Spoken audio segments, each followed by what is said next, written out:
Try that again. Welcome into Hoopsville, everybody. How are you? If you're watching the video, I was lip syncing there for a little while to music that did not have any lyrics. I'm your host, Dave McHugh. Welcome in as we welcome you to a Monday, the end of January the 30th here, as we pivot and start looking at the final month of the Division III regular season. In 4 months' time from tonight, 4 months from tonight, we will be talking about who's in and who didn't make the NCAA tournament, what the brackets look like, and what the roads to both Trinity, Connecticut, and Dallas on the women's side, and Fort Wayne on the men's side will officially look like. Who will make it, who won't, etc. That's just 4 weeks away. We have 3 weeks left, for the most part, of regular season games before conference tournaments start up. There will be a few, like the CUNYAC and the NESCAC, will start a tad sooner than that. If you've got questions for us, you can tweet us at D3Hoopsville or hashtag Hoopsville. You can email us, hoopsville at d3sports.com, though we're warning you now, we're having trouble replying to emails today. Kind of one of the reasons we had a little bit of trouble with today's show. You can also join us on Facebook at facebook.com/Hoopsville. You can join us on YouTube at youtube.com/D3Hoopsville, where we're live simulcasting the show. Of course, want to thank our partners at Huddle Blue Frame Technology for their assistance. We have not gotten we got a new logo suite. We have not gotten it fully integrated. I apologize to Mark and his colleagues. We will get it fully integrated by Thursday's show for sure. But great to have Huddle fully on board. They were somewhat on board to start this season. They're at least supporting us in terms of streaming and all that. We're hoping for a bigger partnership as we move forward, but thanks to Mark Krug and his crew for all their assistance. Lots to talk about because there's been chaos in Division III just on the hard court alone. I got a little bit out of pocket. Well, I shouldn't say a little bit, quite a bit out of pocket on Friday and Saturday due to a project for my son's robotics group at his school that I thought would take so much effort, and it took so much more effort and mind power. So I was watching a little more peripherally than I expected. But that said, pretty darn impressive to see just the amount of teams that are competitive. And listen, there are a lot of losses that we see as top 25 voters. It's not because teams are bad. It's because so many teams are good. And so that's fun to watch. That's fun to see play out.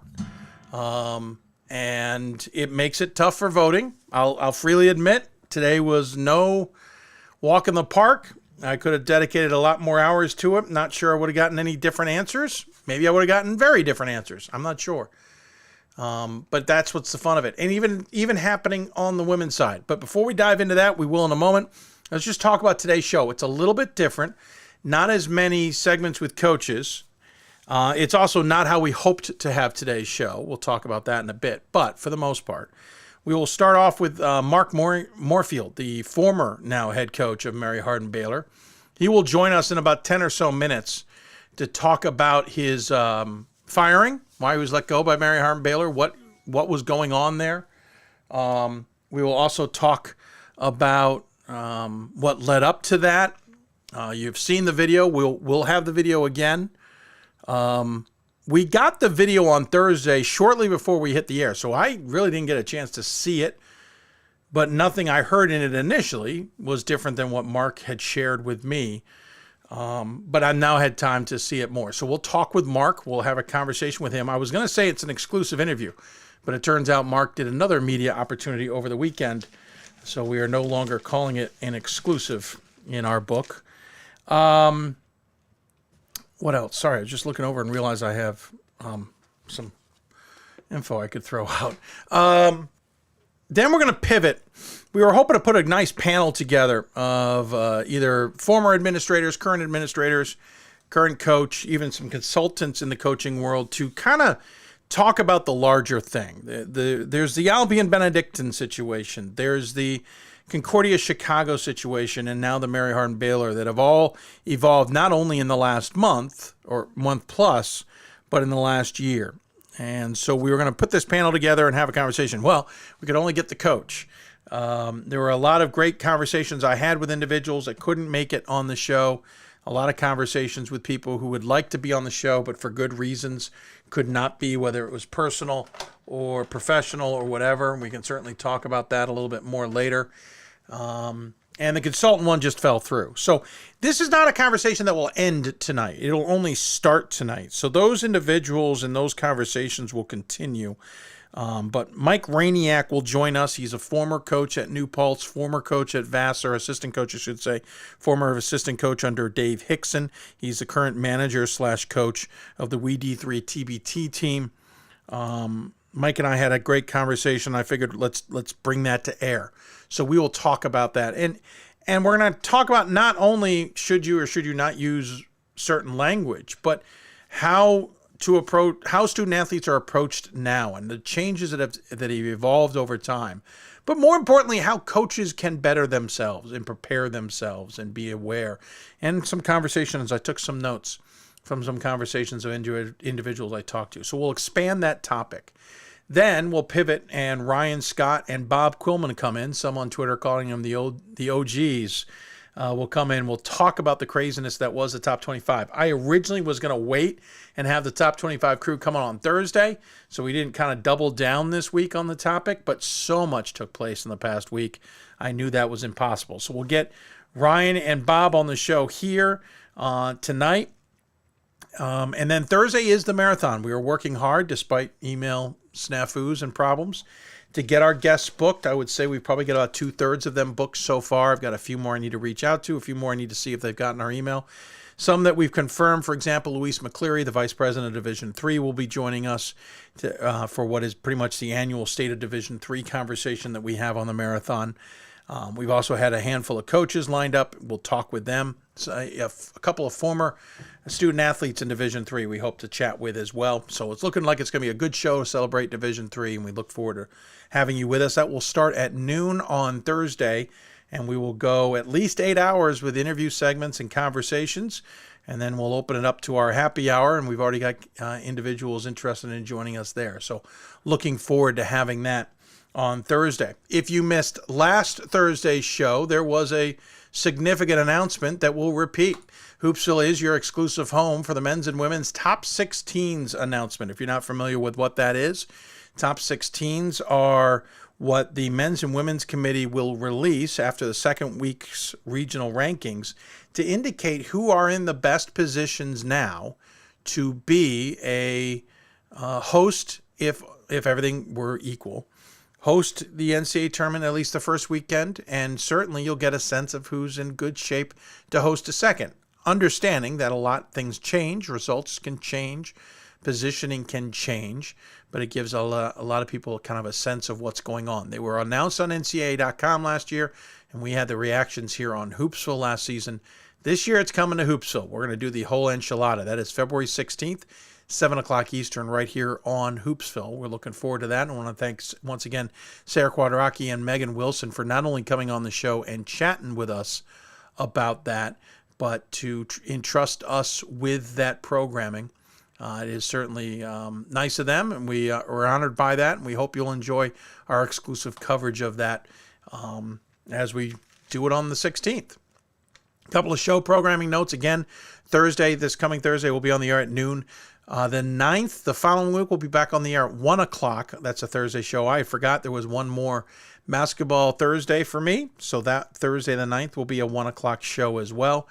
And then the only other show in question other than that looks, we're not sure, but right now is still scheduled for a 7 o'clock start, will be February 20th. And then a reminder on Selection Sunday. We'll be on the air somewhere between 5 and 6 o'clock. We'll work on those details when we get closer.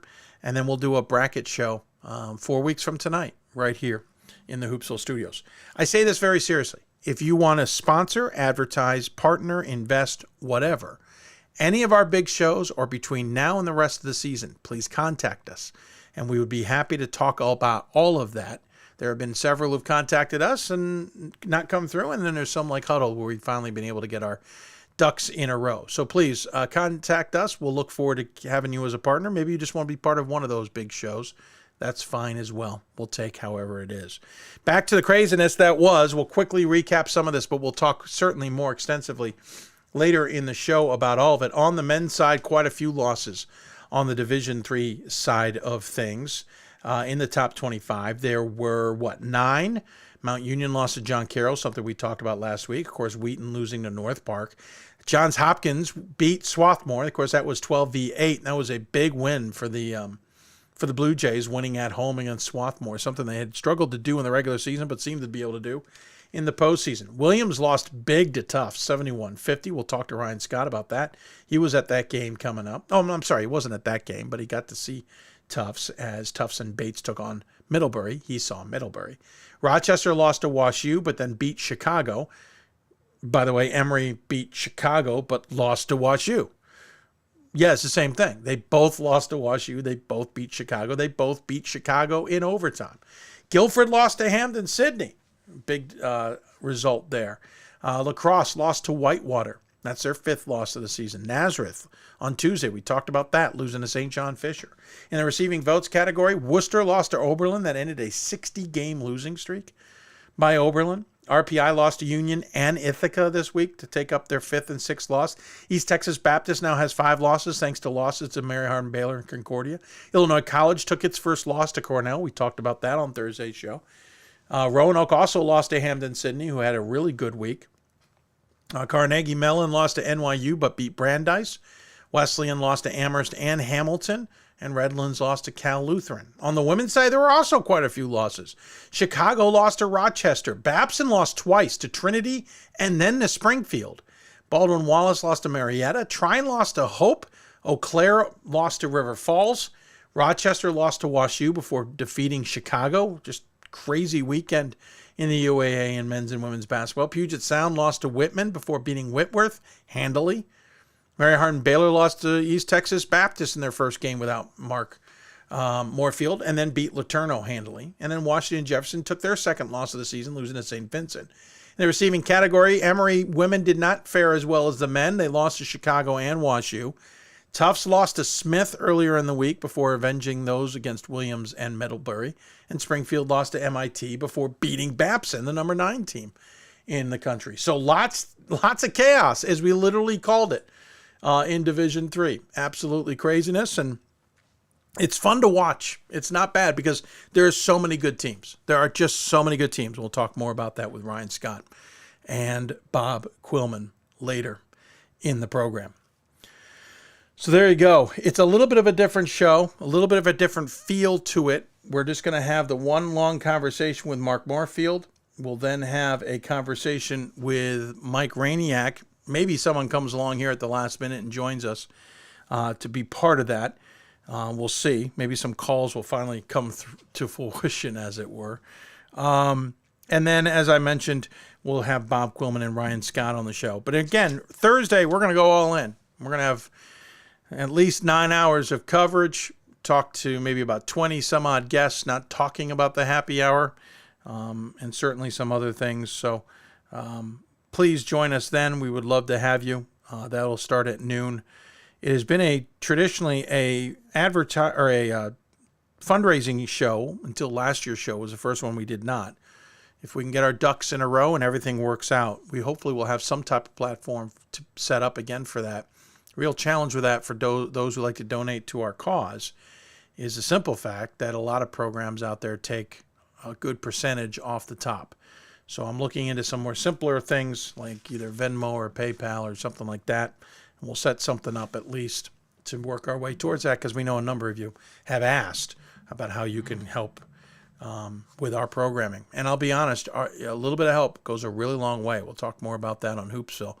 But by the way, look for some more changes in the next show or two as we continue to evolve the show here and the studio. We made some changes already in the studio, and we hope you notice them and enjoy them. And with that, we'll take a break. When we come back, Mark Morefield will join us to talk about his firing and everything that took place at Mary Hardin Baylor so we can get a little bit better context from his perspective while at the same time ask him some questions about how it all came to this. Listen to Hoopsville, presented by D3Hoops.com from the WBCA and ABC studios. I want to thank our partners at Huddle Blue Frame Technology and, of course, the Women's Basketball Coaches Association, National Association of Basketball Coaches, and, of course, D3Hoops.com as well. Back with more after this.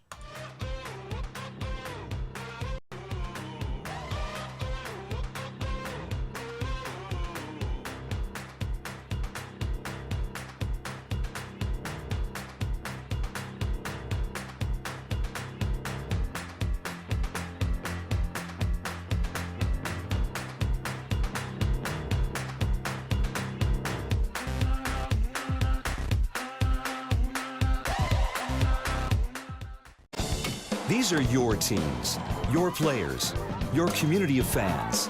This is where they play, where they practice, where you cheer. At every meet, every event, every game. Your community is passionate, dedicated, supportive. You know the tension of a close game and the thrill of the win. So while you're cheering, keep an eye out for anything out of the ordinary. If you see something suspicious, say something to local authorities. It starts right when you hit the court. You imagine your finest moment. The game-winning shot that gets you to the dance. A monster dunk or no-look pass, and cutting down the net. Sports lets us dream of our own success and prepare us for our finest moments on and off the court.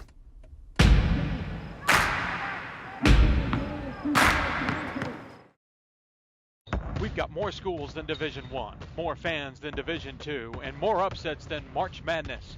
There's 800 programs with over 11,000 games leading to 2 national championships. And we've been covering it all for over a decade.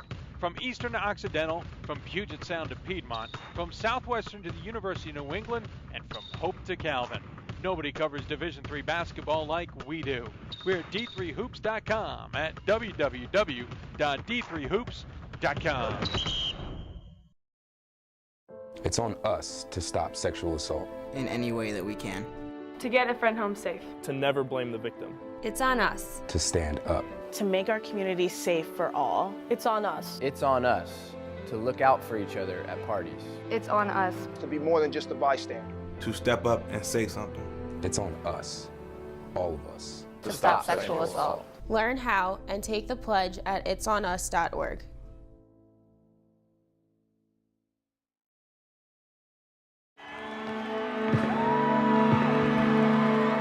Great moments are born from great opportunity. That's what you have here tonight. That's what you've earned here tonight.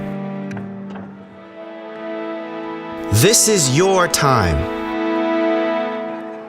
Now go out there and take it.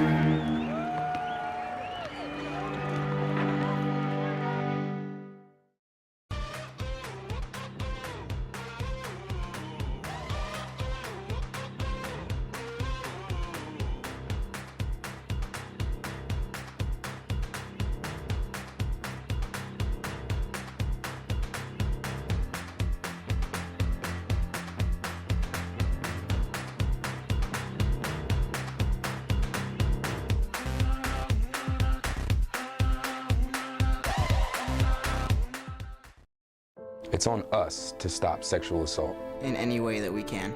To get a friend home safe. To never blame the victim. It's on us. To stand up. To make our community safe for all. It's on us. It's on us to look out for each other at parties. It's on us. To be more than just a bystander. To step up and say something.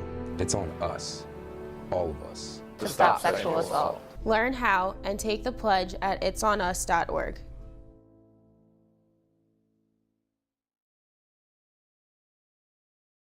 There are over 480,000 college athletes. Only 2% would go pro. That means over 470,000 will not get a shoe contract. No autographs. No private jets. No fan clubs. No Hall of Fame inductions. Instead, they will walk away with something much more valuable.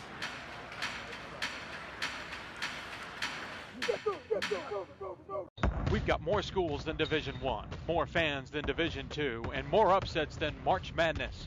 There's 800 programs with over 11,000 games leading to 2 national championships. And we've been covering it all for over a decade. From Eastern to Occidental, from Puget Sound to Piedmont, from Southwestern to the University of New England, and from Hope to Calvin. Nobody covers Division III basketball like we do.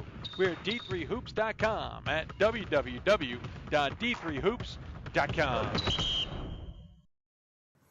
And welcome back to Hoopsville, everybody. Sorry for the long break there. Lining things up with Mark Morefield. He'll be joining us here momentarily. If you got questions for us, tweet us at D3Hoopsville or hashtag Hoopsville. You can join us on Facebook at facebook.com/Hoopsville.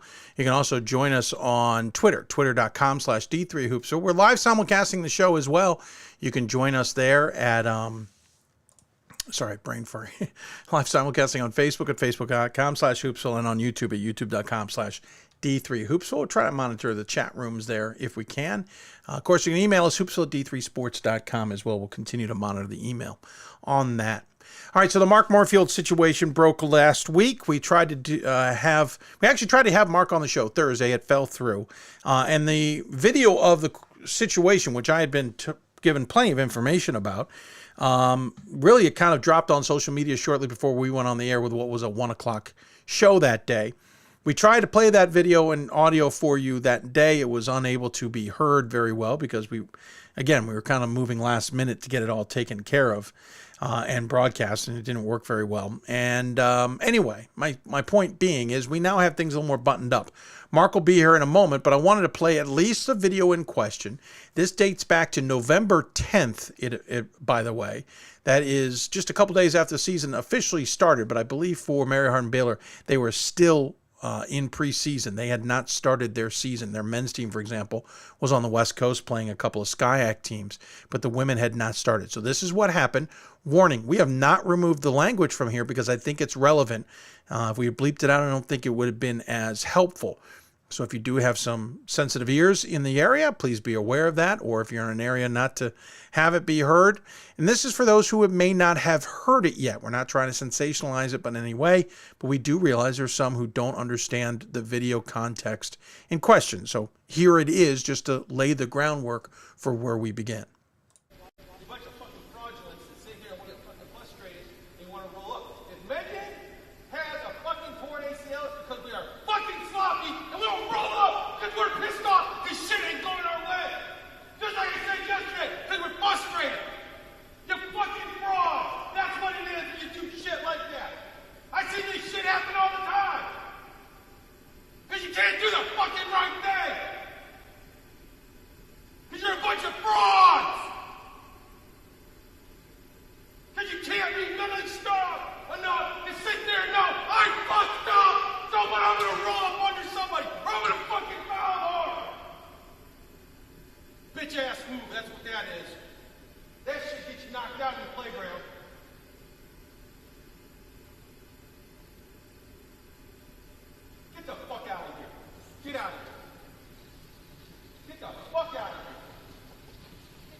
So that's the video in question. That dates back to November 10th. It was released on social media by a former player, apparently. I'm not sure if that former player, I believe that former player was with the team this year and left, but I'm not sure for sure. We'll ask Mark and double check on that. Somehow that made it to administration, higher up than just athletics director, as I understand it. Again, we'll talk to Mark here momentarily as soon as he joins us. He was on another call. We're expecting him any minute.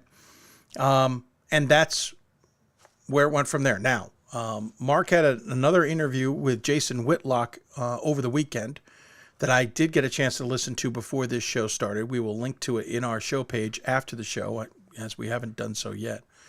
In which he says it was, and he said it in a statement to us that we put on Thursday as well, and he said it to others as well, that it dates to an injury that took place just prior that resulted in one of the players that was going to be one of their centers, whether it be the starter or the backup, having her ACL torn. And so we do have video of that. That was posted on social media as well.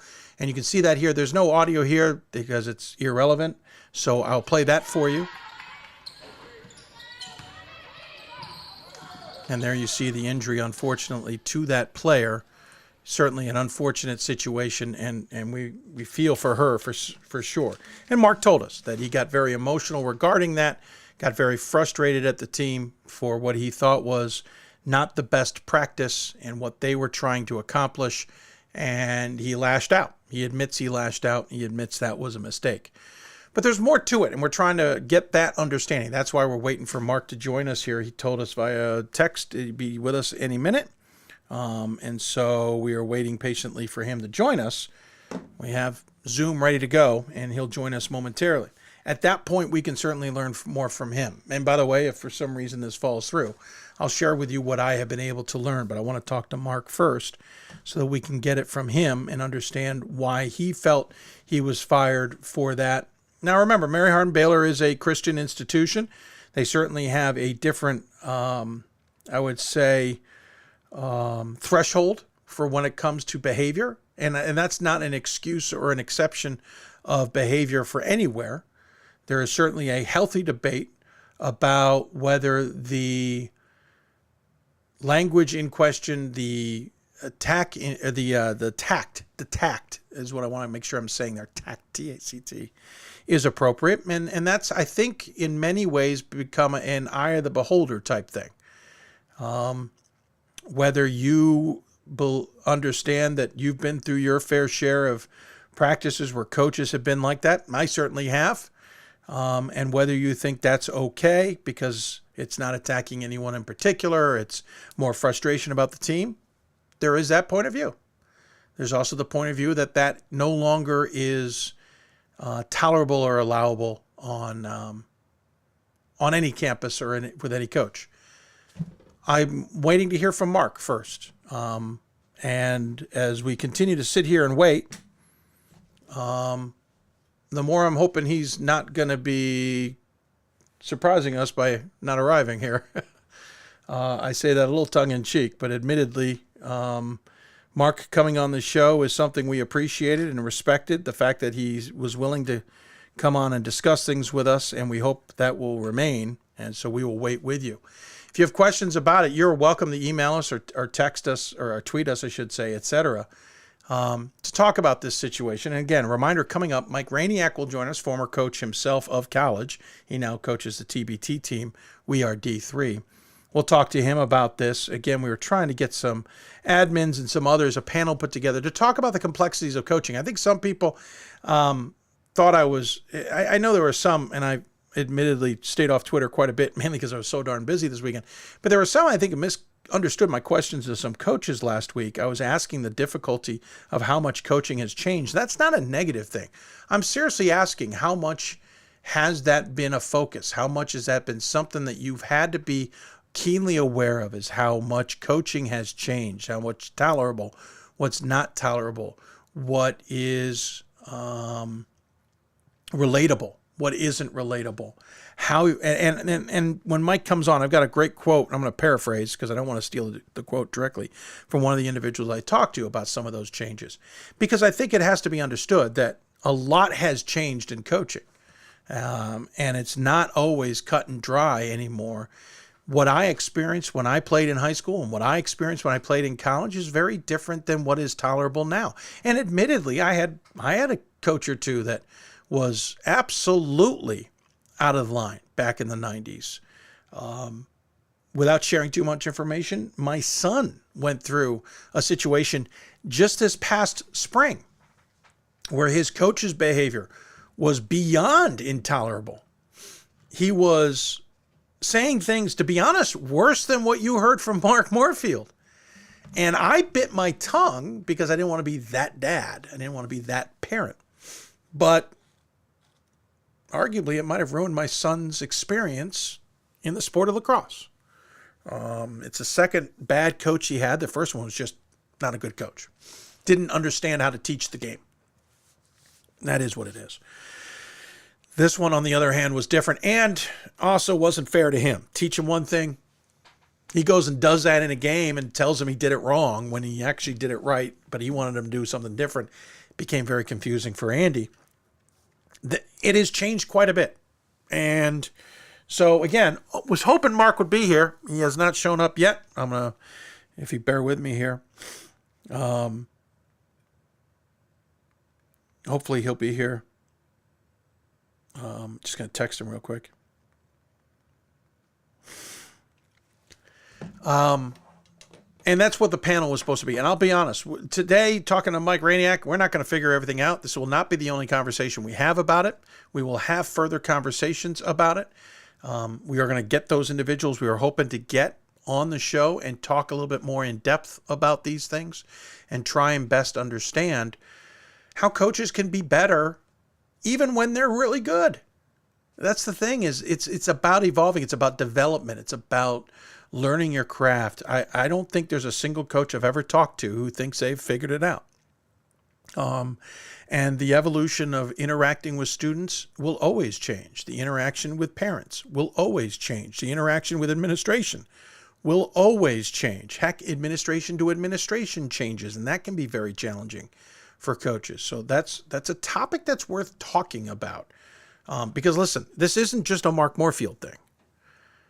Jody May at Albion and what he went through, which is different than what happened at Benedictine. You also have the situation at Concordia, Chicago, what Steve Kohler went through. Very different and different responses to many people. So this is a larger topic than just being angry at a practice. This is a larger topic than just talking about whether you can be angry and fired up and be demonstrative towards your team. I mean, even as a parent, you try not to do that, and you have your moments that you slip up when they drive you nuts. This is about being racially sensitive. This is about being sensitive to student athletes, period. This is about where's the line in motivation? Where's the line in getting the most out of your team? Where's the line in, and I don't want to use the word punishment in a negative sense, but punishment in the sense of, yeah, you know what? The thing with Concordia, Chicago, from all reports, a curfew was broken. No one denies that. All right. How do you handle that with the team where they understand that there's consequences, but you don't go too far? And that's the conversations that I think take place. But one thing I found interesting when I was looking into trying to get a panel together, and I had a great conversation with some other people, was when coaches get together to talk about these things at their conventions, it's other coaches who give the advice, which is great. But sometimes I think outside parties might have a better sense. I now see that Mark has joined us on the Blue Frame, or I should say, I got to get used to saying this. It is the Huddle technology, Huddle Hoopsville hotline. It's an alliteration now. It's the Huddle Hoopsville hotline. We'll have to get used to saying that. Bear with us because Mark, I think, can hear us just fine. But I haven't tested to make sure we can hear him. So we're going to fly a little bit blind here. But joining us on the hotline is Mark. Mark, I assume you can hear me, and I'm hoping we can hear you. Yes, I can hear you fine, Dave. And we're good. We can hear you. Great. Thanks for coming on. I appreciate you bearing with it and getting on as soon as you could. Really appreciate that. And coming on the show to talk about this, because there are many who would rather not answer questions. We know you've gone through your first round with Jason Whitlock. He's greased the wheels, as it were, so you're used to talking about this. Let's start at the beginning here. We have already shown the video, both the tirade, for lack of a better word, and we've shown the video of the injury that was released on social media that got you and others fired up. Tell us how we got from point A to point B, because again, that took place in November. So can you just give us a little bit of a background, just nuts and bolts of how we evolved from that to now, and we'll then dive in from there. You know, first thing is obviously looking back, and I think what needs to be kind of said is people think, you know, anytime, as you know, Dave, seeing coaches do this, they think that, okay, that's an everyday occurrence. That's what happens. That's how he acts. That's how he does. And, you know, I think there's a couple things. One, after the moment and the next day, I felt absolutely horrible, and even addressed the team before that next day's practice and apologized and just shared with them that I should have never acted that way, should have never done that, and, you know, deeply regretful to how I handled it, and wanted the team to know that, because I know my mentors taught that's not how we acted when I was at Valparaiso University, whether it was with Homer Drew, Scott Drew. And so I felt absolutely just horrible for what had taken place. Kind of like what you shared. You've seen the film of me getting upset. You've seen the film of the injury. and kind of put it in a time frame. We were in a competitive drill. The competitive drill calls for you to get X amount of rebounds in a row, get out by a certain time, things of that nature. The team that was on the defensive end was obviously having some frustration in the drill and who's getting chippy. And towards the end, the play was made on the ball. And the ball really wasn't really playable, so to speak, from a basketball standpoint. But what it was the player, and the player who was involved in it is a great human being, a great individual. And it was just a frustrated basketball play, rolled into the other player, into the knees. And then from that point, she goes down, her upper body goes one way, her knees go another way. And now, she's down. After processing it, talking to her trainers coming out, it's an ACL injury. And so I think the frustration was for me is to know the backstory of this individual. She was so invested, didn't play much her freshman year, her sophomore year. Towards the end of last spring, just talking, what can I do to play, coach? Shared like every coach does, here's what you have to do. Here's what I think would be best in the summer, workout wise, things like that. And she took it to heart and she was invested. And I think for me, it was not right.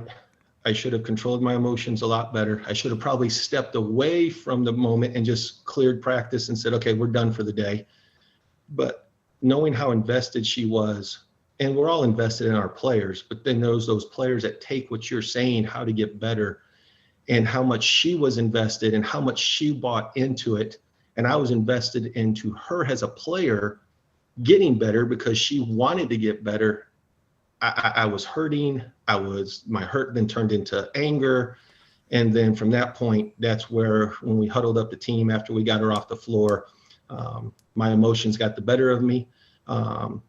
And from that point, that's just when I was obviously using very colorful adjectives and just I should have been better. I should have known better. I've been taught better by my mentors. And I let the emotions of her injury, my anger, my disappointment, because we're not even a month into the season. And now she's done. And I let that control me. And in that particular moment, and I've known better. And, we've had other players that have torn their ACL, maybe in a game, maybe, coming down the court in a practice and slipping and losing their footing. And I've hurt for them and I've felt for them no differently. But I think the frustration and the emotions were amped up because of how it happened on just a reckless basketball play. You've told me, and I heard you say it to Jason Whitlock, I've seen it elsewhere, that the next day you as a team met and discussed it, you apologized. Where did you think that left things with the team? The thing is we were perfectly fine. We went out, had a good practice. They acknowledged and accepted my apology. And then we went out and had a good practice. And from that point forward, obviously, we started out the season on a high note, 5-0, had a great game at Emory to start the season off. And, we were a very young team. Most of our team is made up of freshmen, sophomores, even the transfers. At the time, we only really had 3 major returning players, and this particular player who did play some minutes, but not great, heavy minutes the year before. We only really had 3 returning players, 4 with our post player who was out for another injury. So we're a fairly young team, and they accepted it. They were fine. They said, Coach, we understand, we get it. And I told them, I said, I got to be better, and I will be better for that. And we were fine. And proceeded forward and, went about our season. And, you fast forward to a week ago, about last Tuesday, when everything kind of took place. And, it's a practice from November 10th. And, the administration at UMHB, who I love my time there. I love Belton and I love those girls. I'm so concerned about the girls because obviously with being such a young team, the mental makeup of this team, I'm worried about them, especially where we're at in this point in the season. And I think for that situation, came to the forefront from the administration, and they have, it's their university, they run it, they're entrusted to run the university, and they made their decision. So my question becomes, if the team, as you understand it, was okay with things on November 11th or 12th, whatever the date was, how do we get to mid to late January where suddenly the video is now back out and clearly higher administration has found out about it? I don't know if anybody on campus knew about it outside of your team. From what I've gathered, maybe some other athletes or some other teams may have known about it, but I mean further on than that. Yeah. How do we get to this point? How do you understand getting to here where now this has become something that you thought was in the back and no longer a relevant issue? Dave, I think that's the $1 million question. The time of year and things of that nature that it is, there's always speculation and theories, and, especially in today's world, maybe a particular athlete's not getting the playing time that they want, or they're not getting the opportunity in their eyes that they see as fair. And I think that, in today's social media, the quickness and availability of information, and the ability to get things very quickly, it almost becomes like a sense of leverage for players that maybe are not experiencing the success that they're having. Maybe they feel that they should be given more opportunities. And I think that's the one thing that with our program, we're very transparent with our players. I think the 35 to 40 former players who have reached out to me over the last 48 hours and said, Coach, we support you. You've impacted our lives. We know who you are. I think that's the biggest thing is that we're very transparent, and we give the players, here's what it takes to succeed. Effort, coming in, working on your craft, wanting to get better, an openness to be coached. And, I think that sometimes for, the players that have had success here and the players that have been here for 3-4 years, they buy into that. The players that, leave either, whether it's 4 months, 6 months, semester, a year and a half, they just don't buy into that. They don't buy into that sense of work ethic. And so, I think in today's world, in society, that, we can sit here and speculate. Obviously, there's a couple of players that weren't happy. We did have 2 players that left that semester, and there's 1 or 2 players that are not happy with their role or their minutes or the chances, the lack of chances that they're getting. But like we tell them, every day in practice, you have a chance to earn playing time. The game is not where you earn it. It's in practice. The game is the reward. And so, you always look back and, obviously there's, a disgruntled player, a disgruntled former player that, maybe their career didn't pan out how they saw it panning out. And, unfortunately, that's the society we live in, is where, there's that situation where they may sit there and say, well, I'm going to get coach. And I think that's the thing too, Dave, is in coaching, as a head coach, an assistant coach, you have to accept the responsibility that you're always going to be at fault. You're always going to be at fault for the player whose career didn't pan out in college. You're always going to be at fault for the player whose professional career didn't pan out because you didn't get he or her ready. And so you're always going to be at fault, and they're always going to reflect back that it's the coach's fault. And I think that you got to accept that responsibility, and you got to know that being a coach, whether it's high school, collegiately, whatever level it may be, that you're always going to be the reason for their fault. And, one of the things that we really pinpoint in our program is about accountability. Accountability is not to tear you down. Accountability is to be able to accept where and when you can be better and how you can handle it better. And, that's what, I don't have, I can sit here and say, well, this might have led to from this person or that person because this person was unhappy. This person left because she wasn't happy. And we can point those directions. But, in most of these cases, it comes from a player who's not happy with his or her role. And, feels that, they want to take advantage of a situation and, try to see, well, you know what, it's coach's fault. So let's get coach out of here. We know that all right, well, let me say, I shouldn't say we know. I believe the person who shared the video online is one of the former players you're speaking of. Yes. But I can't say, I don't know if you know. I don't know because well, let me back up. Let me back up one question before that.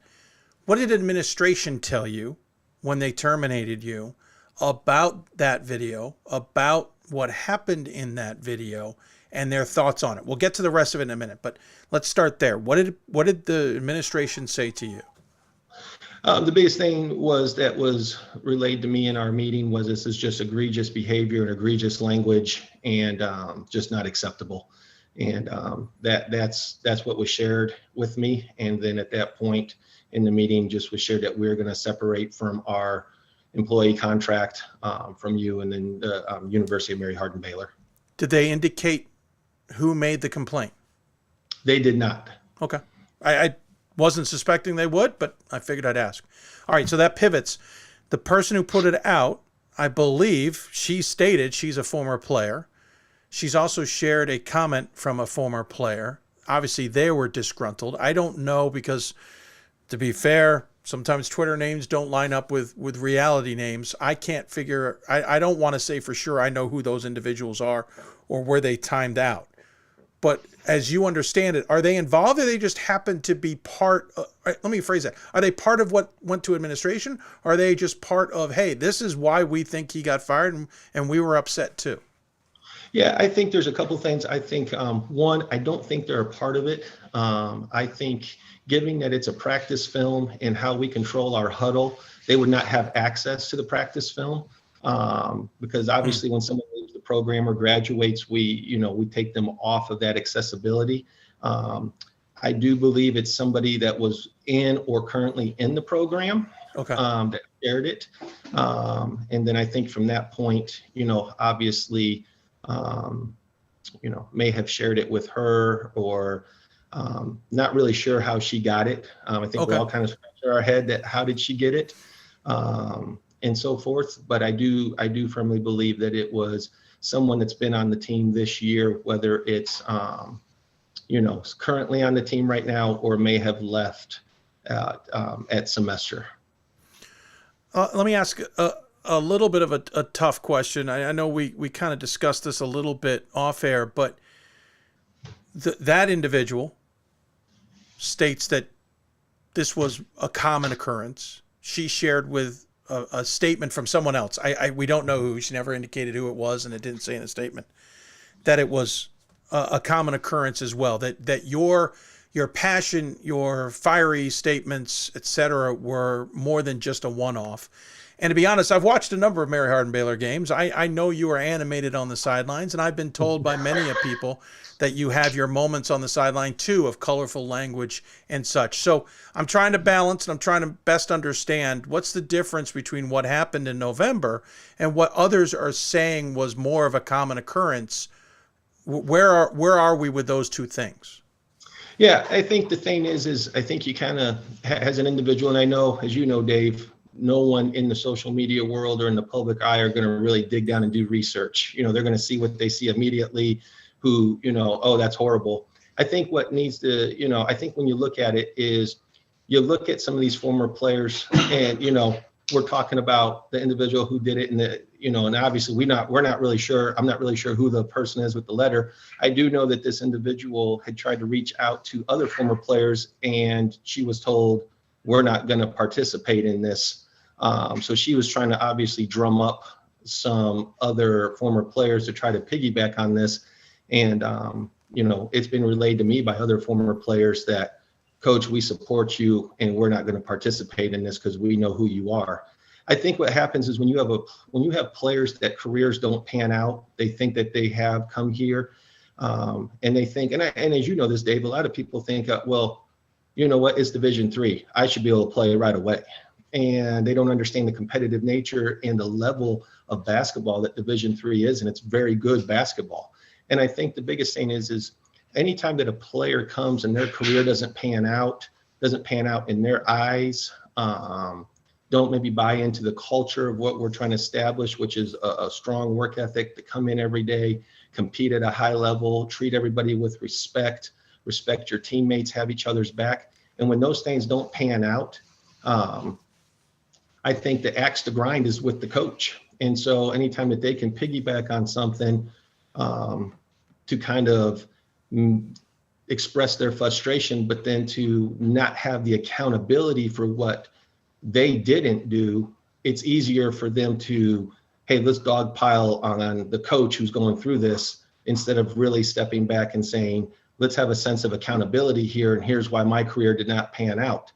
And those individuals whose careers haven't panned out, I think the one thing I've learned in my time is that you document everything.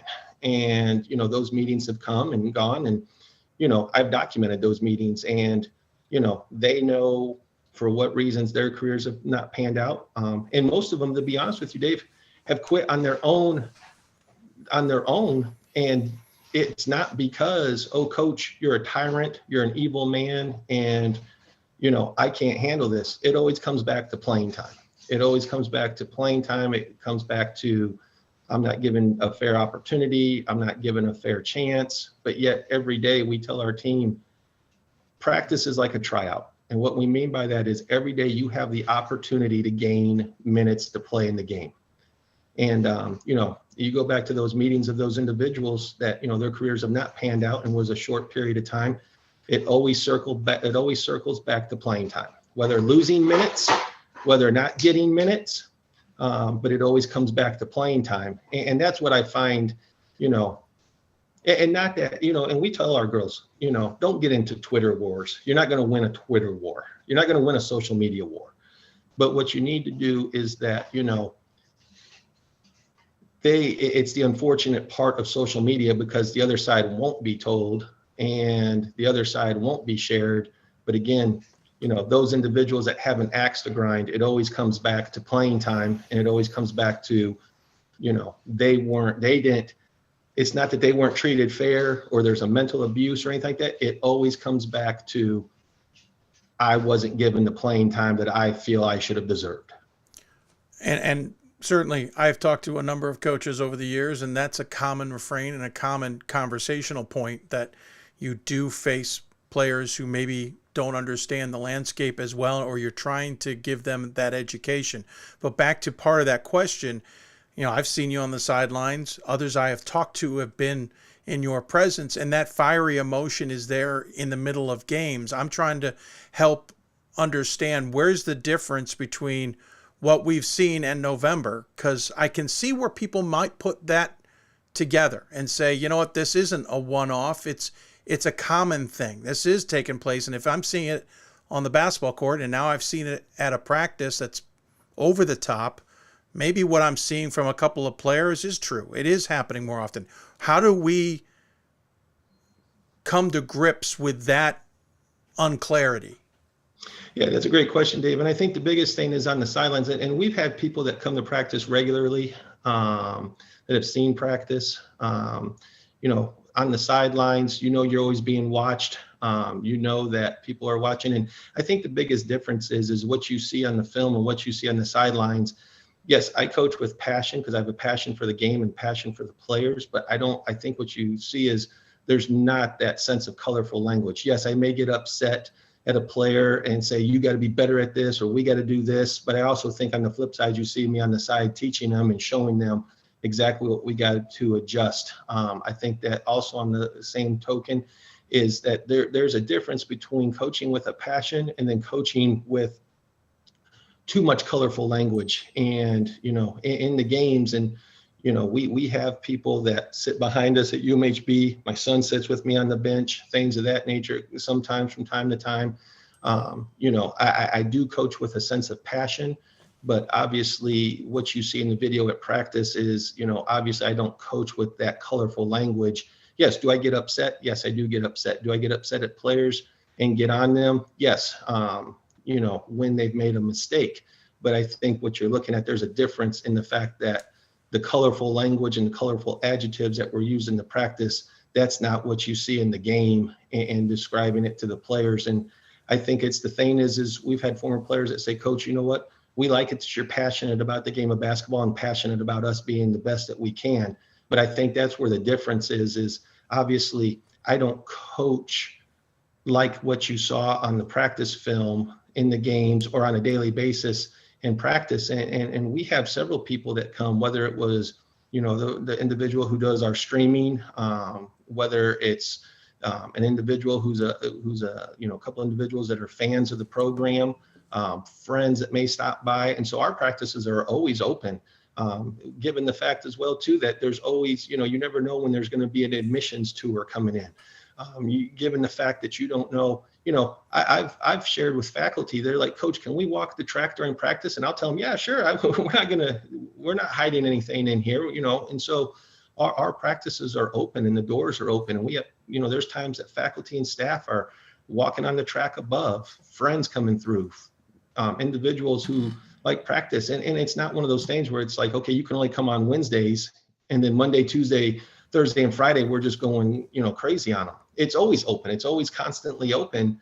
And, I think what people make is construing passion with negativity and using language that's degrading. And there is a fine difference in both of them.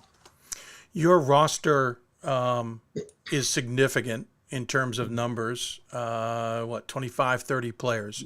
You talk about a couple of players who may not have had or didn't meet the expectations of playing time, and others.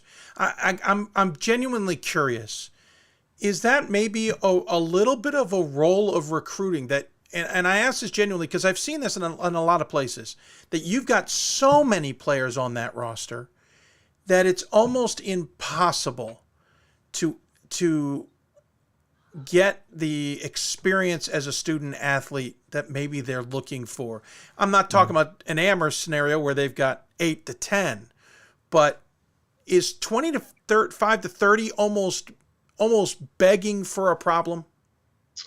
Well, Dave, obviously everything's 2020 in hindsight. So the last couple of days as you reflect back, and I think that's the issue. And, and again, I think the biggest thing is we're very transparent. We sit down with each and every player, probably, I would say mid-November, right before we're about to kick off, and go over roles with each of them and tell them, okay, here's where you're at, here's where you need to develop and things like that. And obviously that is a very large roster. I think the one thing is that the success of the program has probably drawn some talent that, maybe we have not gotten in the past, and you don't want to pass up on that talent. And so you're always, as a coach, you're always worried about injuries. You're always worried about, who's going to stick, who's not going to stick. And then obviously in Division III, as you know, Dave, who's going to show up. And I think that's the biggest thing is there's a lot of concern in that. And so, as the program has flourished and has the program has grown, looking back, that is a bit much. We've averaged about 13 players in double-digit minutes, I believe, in the last 4 years, which is good. But on the same token, when you're bringing in 24, 25 players, I do think that obviously that roster is probably a little big, But I think the one thing too is we've always been transparent, and we've always told those younger ones, listen, we want to develop you. We're not just going to throw you to the wayside. Sure. We do have a development program. We do have a program with our assistants and myself. And as the season goes, it's more on my assistants to get, spend time with those girls in the gym, elevate their game. So it's not like they don't feel like they're neglected. But on the same token, too, there's also a sense of buy-in. And as you know, the 2 hours of practice and a 45-minute workout isn't going to make you the player that you want to be. It's always you have to put in on that extra time. And Sure. That seems to be sometimes the biggest issue that players have is they justify, well, I did practice for 2 hours. I worked out with a coach for 45 minutes, so I'm good. Well, if you really want to excel, that's not really enough. And it's not like you have to live in the gym every day. And we've told our girls, listen, if you come in for 30 minutes and go hard, that's gonna make a world of difference. You don't need to be in here for 2 hours and shooting around. If you go hard for 30 minutes on your own, you're gonna see a big difference. And so I think that the size, obviously, I think that some of the younger players that we've gotten freshman wise, it was hard to say no. The transfers, I think it was hard to say no, but then I kind of go back to what, I just said. You just be in Division III. You don't know who's going to show up. You don't know who someone's maybe gets, swiped in by a Division II and says, hey, I'm going to give you some athletic money. You don't know what's going to happen in the family dynamic. You don't know about injuries. And I think like right now, if you look at our whole front line was basically decimated by injuries. The individual that we're talking about, we had 2 other posts with an injury and then another post that had an injury. And so we've kind of had to transition someone who was a wing player for us last year before she went out with an ACL injury to play the 5 for us. And so you just never know. And I think some of the fear goes back to my 3rd year. We're playing in the ASC Conference Championship game against East Texas, the year they made the Elite 8 run. And we are down 8-9 players.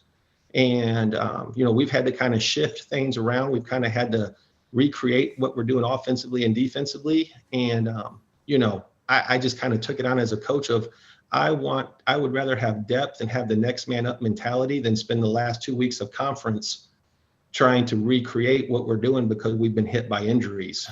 So how much more important then is it to best understand who those players are, who their families are in general, the dynamic that you're bringing into the team? We know it's not a perfect science, and team chemistry is important, though. One bad player, and I mean that in a very general sense, can ruin the chemistry on a team. That said, one great player can make a team gel in a heartbeat. So you've got 25 to 30 players. There's not going to be enough minutes to go around. How careful do you have to be then to make sure you bring in the right student? Yeah, and that's a great question, Dave. And I think the biggest thing looking back and going, forward with the next program that, hopefully I have an opportunity to build is that I think what you got to do is you got to know, okay, this is where we're at. This is who we have, and probably not take some of those late high school players in March and April and stick with what you've been able and the ones that you've really invested in. Maybe not take the ones that you've only recruited for a month or 2 months here, but the ones that you've really invested in, or the transfers that you've recruited and now they want to come back. And I think that's the biggest thing is now looking back, it's got to be about who you've had that relationship with the longest, and maybe stay away from those more, I hate to use the term, but pop-up type recruits where, it might be February and you start recruiting because you're worried this person may not come back or this person may decide just to pursue her academics, and just say, okay, you know what?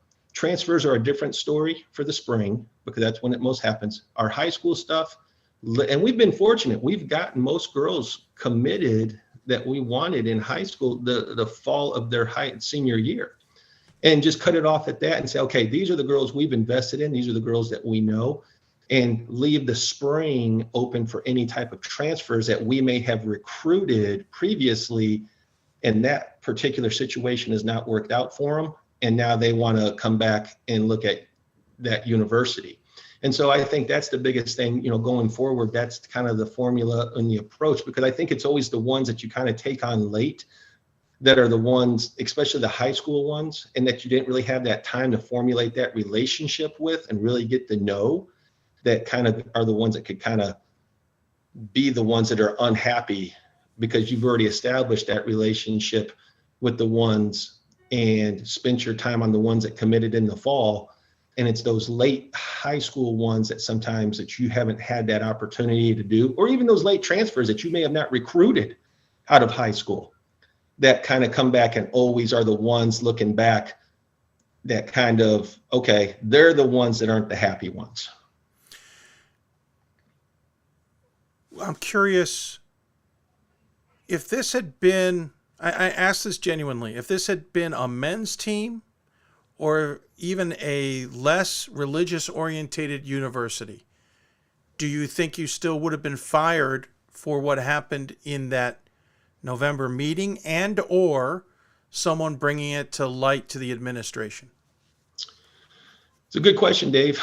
I think the biggest thing is I've been trying to talk to my inner circle of people in the athletic community and administration and coaches, and it kind of goes down the middle. I think what you have to have is a strong AD and a strong president that will back you. I also think it just depends on the situation. Does it happen at a public state university or college? I think the dynamic might have been a little bit different, where a heavy punishment would have come on. Zero tolerance, maybe a game or two suspension.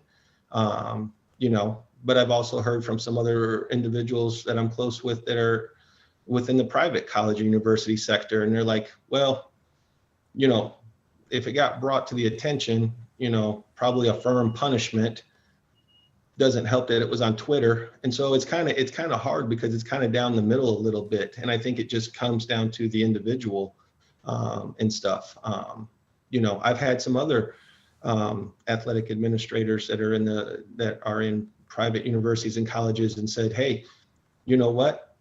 Might be tough to push it through the president this time, but the second time, coming from another institution, I can hire you right off the bat. And so I don't know. I know, we're talking to, that's this particular one, and this is this is what they saw. And I think, obviously I was a little disappointed. I was, obviously very regretful, very remorseful. Obviously shared that with the team the next day on November 11th. And, it's something that I'm not proud of, and it's not something that I'm sitting there and justifying. I was in the wrong. And from this point forward, I'll be better for it. And I'll be better and better in my coaching, and better in how I, relate to the team. In terms of, if it's the men's, I think the biggest issue wasn't so much brought to the attention. I think that, Dave, I don't know. You got me on a good question there. I got a stumper. You got me on a stumper. I have theories. Yeah, if it was the men's program, or if it was a men's team, yeah, maybe it gets overlooked because it's men's basketball players. Maybe it doesn't. If I'm at a state university or college, you know what? Maybe I get a heavy reprimand. Don't do it again. And then we go about our business. And I do have some friends that, they did get those reprimands, and, they've been fine since then. So, and that's both on the men's and women's side. What do you say you'll be better? I'm curious what you've already internalized that you will take from this. What is it? What's the biggest thing that you may change and or do differently in general moving forward? Not specific to that one scenario, but in general. No, and I think the biggest thing is, obviously we can all sit here and say, well, I got to be better with my emotions. And I think it's how you approach with your emotions. I think given that point in time, I should have just sent everybody home, focused on Megan, which I did afterwards, went right to the training room and made sure she was okay. But just to really focus on not letting my emotions control me, and in this particular situation, and let my emotions probably just step back from the team, knowing that the individual who made it, yes, was it a reckless basketball play? Yes. Did she do it intentionally? No, she did not do it. But to step back and just do a better job of processing my emotions before addressing the team, just calling it and saying, okay, everyone go home. We're done for today. I think the other thing too is that, being more sensitive to the nature, more sensitive to the situation, being more sensitive to what's going on. Finding a way to better get your point across without such colorful adjectives. And the point that we were trying to make was reckless plays lead to injuries happening. This is not basketball, but it can be done without saying the language that was used. And there's a better way of addressing that with not such language, and doing it with emotion, but maybe obviously with better language. But again, just really discussing it with the team and trying to make it a teachable moment that, this particular situation cannot occur again, because this is where we're at and we're all a family, and we don't want to we don't want to see family members have season-ending career injuries. I appreciate the time you've given us. I will wrap things up, but I am curious, coaches are looked upon, especially in high school and college, as leaders. Being part of leadership and teaching leadership, but also teaching a lot of other things. How to best interact with individuals who may not be like yourself, etc., how to get through the tough stuff, how to overcome, grow, and be a better person. How much of this do you now look on and see that wasn't exactly the best modeling of what we expect a lot from coaches? Yeah, no, and obviously that particular day was not. And I think, I go back and I reflect the leadership time that we've had, and we incorporate leadership time into our program. And, whether it's bringing different dynamics, whether it's individuals, whether it's different authors and different readings, we do make a preference to understand and be better leaders in leadership. And that's something that we really try to drive home with our girls and try to do with accountability. And so we do spend a lot of time with teaching leadership and accountability and being the best version of you. And matter of fact, I got a text last night from an individual who was a former player, was here for 2 years. She did tear her ACL her second year and just decided basketball wasn't for her. And this is probably 4 years ago. And she texted me and said, "Coach, I want to thank you for what you've done in my life and what you've taught me." And, and she shared with me where she was at. She's married now. She's finishing up some requirements to be a physician's assistant.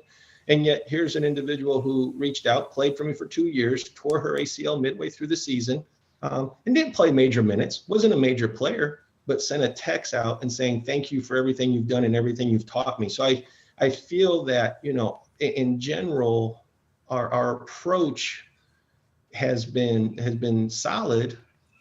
Unfortunately, I fell from that approach that one day and got away from the approach and what I've taught our players and what I've taught our assistant coaches. And I was a poor example of that day. And going forward, need to know that, to be the leader, you can't be the poor example, and you have to day in and day out be the right example for those young ladies and those assistant coaches that are in your program. To that point, how careful do you have to be to make sure the adulation of those who wanted to give you your just due, to thank you for what you did and to say they had no problem with it, how much do you have to make sure that isn't what you remember and it's the comments by those who weren't happy, that those at least hold some place in your mind as you move forward and continue to grow? Yeah, I think the biggest ones for the ones that have said, "Coach, we support you," they know that that's not me. They know that that's not how practices were. They know that, yes, coach demanded us to be good and demanded us to work. And I think there's a difference between demanding and degrading. And they know that I was demanding, and they know that I expected them to come in every day and give 100% effort and to do the right things by what the program stood for. And I think that's the thing that you have to keep and not creep into the ones who have an axe to grind or their careers didn't pan out. And you have to stay focused to knowing that, you know what? Yes, it was not the right time. It was the wrong incident. I handled it very, very poorly. There is no doubt, beyond a shadow of a doubt, that I handled that day poorly. But then you have to look at, okay, the 8 years that I was here and the girls that are coming back and saying, "Coach, you made me the coach I am," or "Coach, thank you for what you've done." And I think you have to remember that and know that, that one poor day and that extremely poor decisions cannot define me as an individual and as a coach. And it's the other, whatever many days that did define me as a coach and as a player.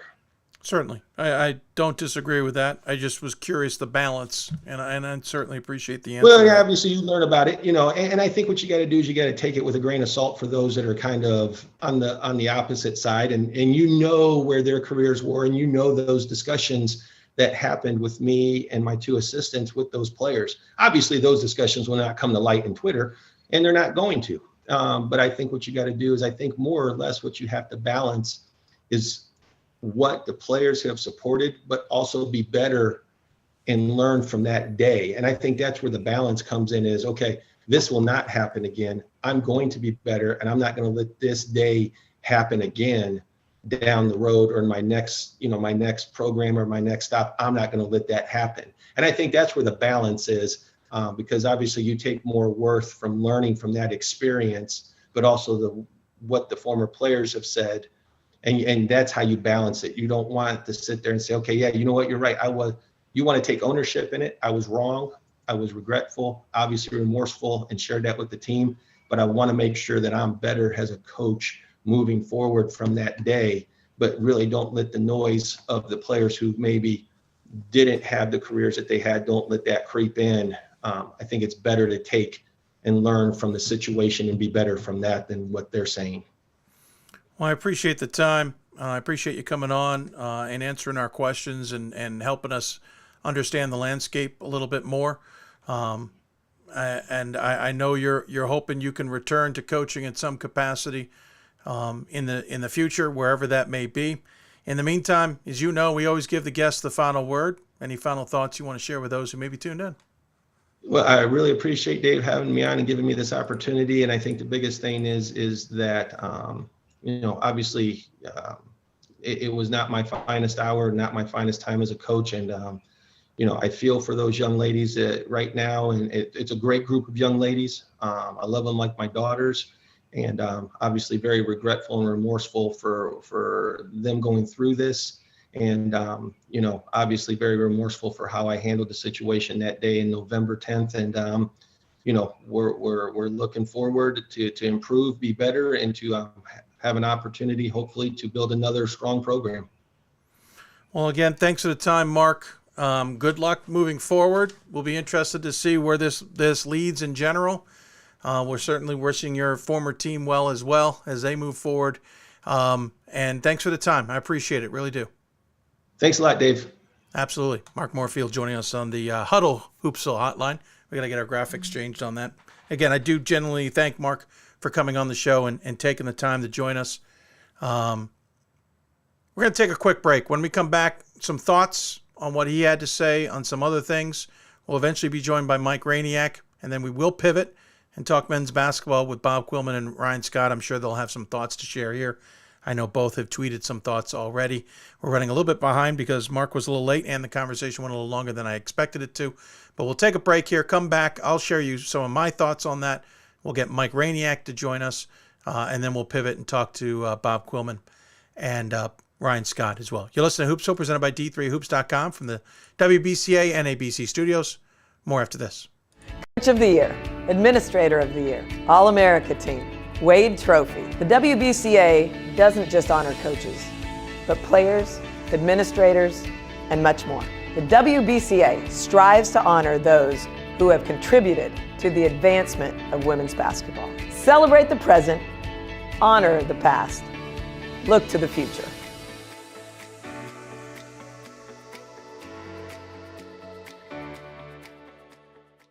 For the love of the game. But for those of us who are Division III student athletes, it's more than that, a lot more. Sure, the game is important, but as we work so hard to build both mind and body, it's more about team. That is why NCAA Division III teamed up with Special Olympics, and in giving the gift of sport to those for whom it seemed an impossible dream, we are working to make this a better world. Help us keep that dream alive. You can make a difference. It's on us. It's on all of us. And it's time to act now. It's on us to start the change. It's on us to be the change. It's on us. It's on Division III. It's on all of us to stop sexual assault.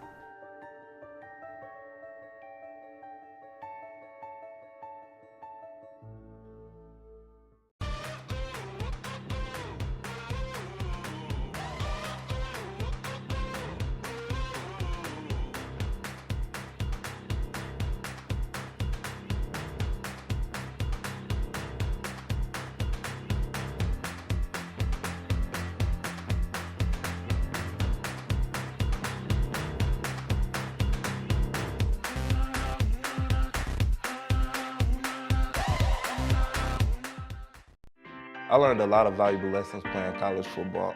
I never thought about the health benefits of exercise until I actually started to talk to coaches in college. It's not only just for performance, it's for life.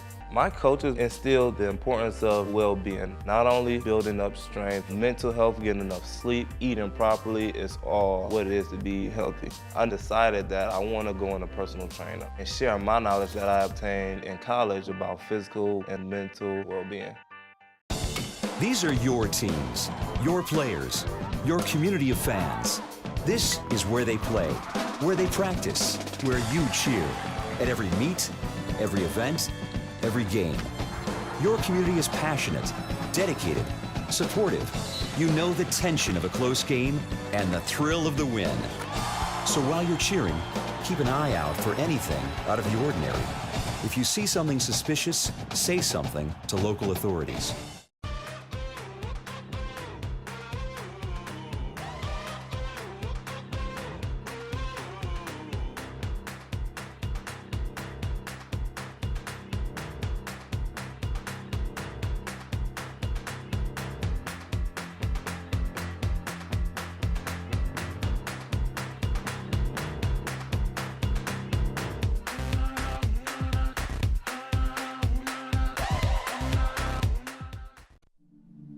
I used to never really talk.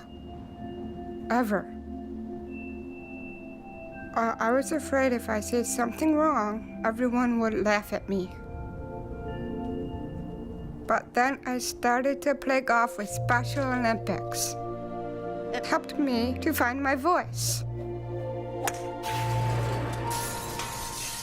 And now everyone else is speechless. We've got more schools than Division I, more fans than Division II, and more upsets than March Madness. There's 800 programs with over 11,000 games leading to 2 national championships. And we've been covering it all for over a decade. From Eastern to Occidental, from Puget Sound to Piedmont, from Southwestern to the University of New England, and from Hope to Calvin. Nobody covers Division III basketball like we do. We're at d3hoops.com at www.d3hoops.com. Welcome back to Hoopsville, everybody, as we continue on this different Monday show. Not as many segments with coaches as we normally would have. If you got questions for us, tweet us at D3Hoopsville, hashtag Hoopsville. You can email us, hoopsville at d3sports.com. You can also join us where we're simulcasting the show on YouTube and Facebook, youtube.com/D3Hoopsville and facebook.com/Hoopsville. We'll try and answer your questions and give a sense of where we see things or don't see things or whatever the case may be. We certainly hope you'll take the time to join us nonetheless. Lots to break down in that. I've got my thoughts on it. I've also got thoughts from a colleague of ours, Mike Rainiak, who he and I talked a little bit about it over the course of the weekend. To be honest, we tried to put a bigger segment together. It just didn't pan out the way we wanted it to. So I'm going to do this a little bit different. I'm going to share my thoughts on what Mark had to say in the whole scenario while bringing Mike Rainiak in. This is just the tip of the iceberg as we get going on things, but I also want to talk about some of the other topics. It's an overarching thing about coaching now. You have the Albion and the Benedictine case where it was about racial words and how they were used, especially by white male coaches. And you also have the Concordia Chicago scenario where it's being hard in a practice is a punishment, etc. So joining us on the, I know it says Blue Frame Technology Hoopsville Hotline graphics, but it is the Huddle Hoopsville Hotline. Mike Rainiak joins us. Mike, I don't know how much you got a chance to listen to that interview, but let me start by saying first, I'm glad Mark was able to come on our show. A little disappointed it wasn't the exclusive we were hoping for. And all due respect to Mark, as some have pointed out on Twitter, he was apologetic, yet still clearly, I think, a little frustrated that maybe his coaching was called out. Is that fair? Yeah. Well, first and foremost, thanks for having me on. This is so much to unpack, and it's a very difficult, obviously, topic and landscape to work with, and obviously, I myself and have and never will be a perfect coach, but I did catch the segment, and I don't know. It's just very difficult. Like, I think there's several things that I can see his point of view as a coach. I can see completely the administration's point of view, and I can see completely the player's point of view. And there's a lot of things that are kind of moving pieces there. Personally, I've worked for and worked alongside and coached against some pretty successful coaches that haven't ever relied on that type of language to get their point across. I think that's part of our roles as coaches. We are educators, and quite frankly, we're probably going to be the biggest educator in that student athlete's life. So it's all built on relationships and so on and so forth. I just think in today's day and age, certain things just don't fly. And in all those situations that you described at the different schools, whether it be Albion, whether it be Concordia, Chicago, whether it be Mary Hardin Baylor, they don't fly. The days and age of Bobby Knight throwing the chair, he would be canned in like 2 seconds nowadays. To be honest, like, let's be real.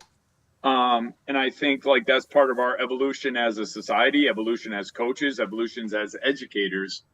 It's just very difficult to have that happen. I think there's several things that I think led him to that point, that kind of opened himself up for some criticism, whether it be warranted or not.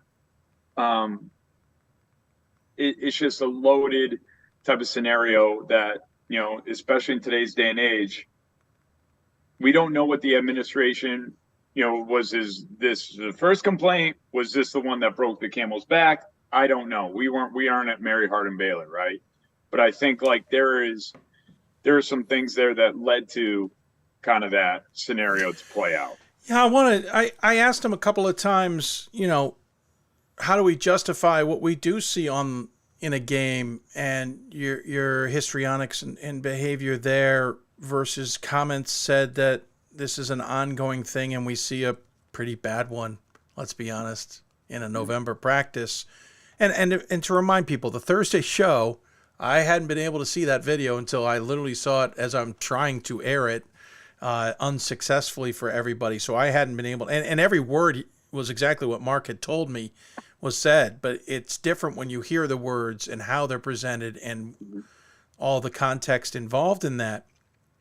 One thing I wanted to get to the bottom of it, and I gave him a couple chances at it, and I don't think we got there, is, he says his behavior, he doesn't use the language on the sideline that he used in that practice. And all due respect to Mark, that's not what I know.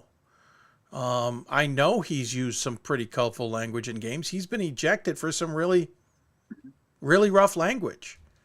And I've been told that not only by several people who have seen it on hand, but, you sometimes can hear things on web streams.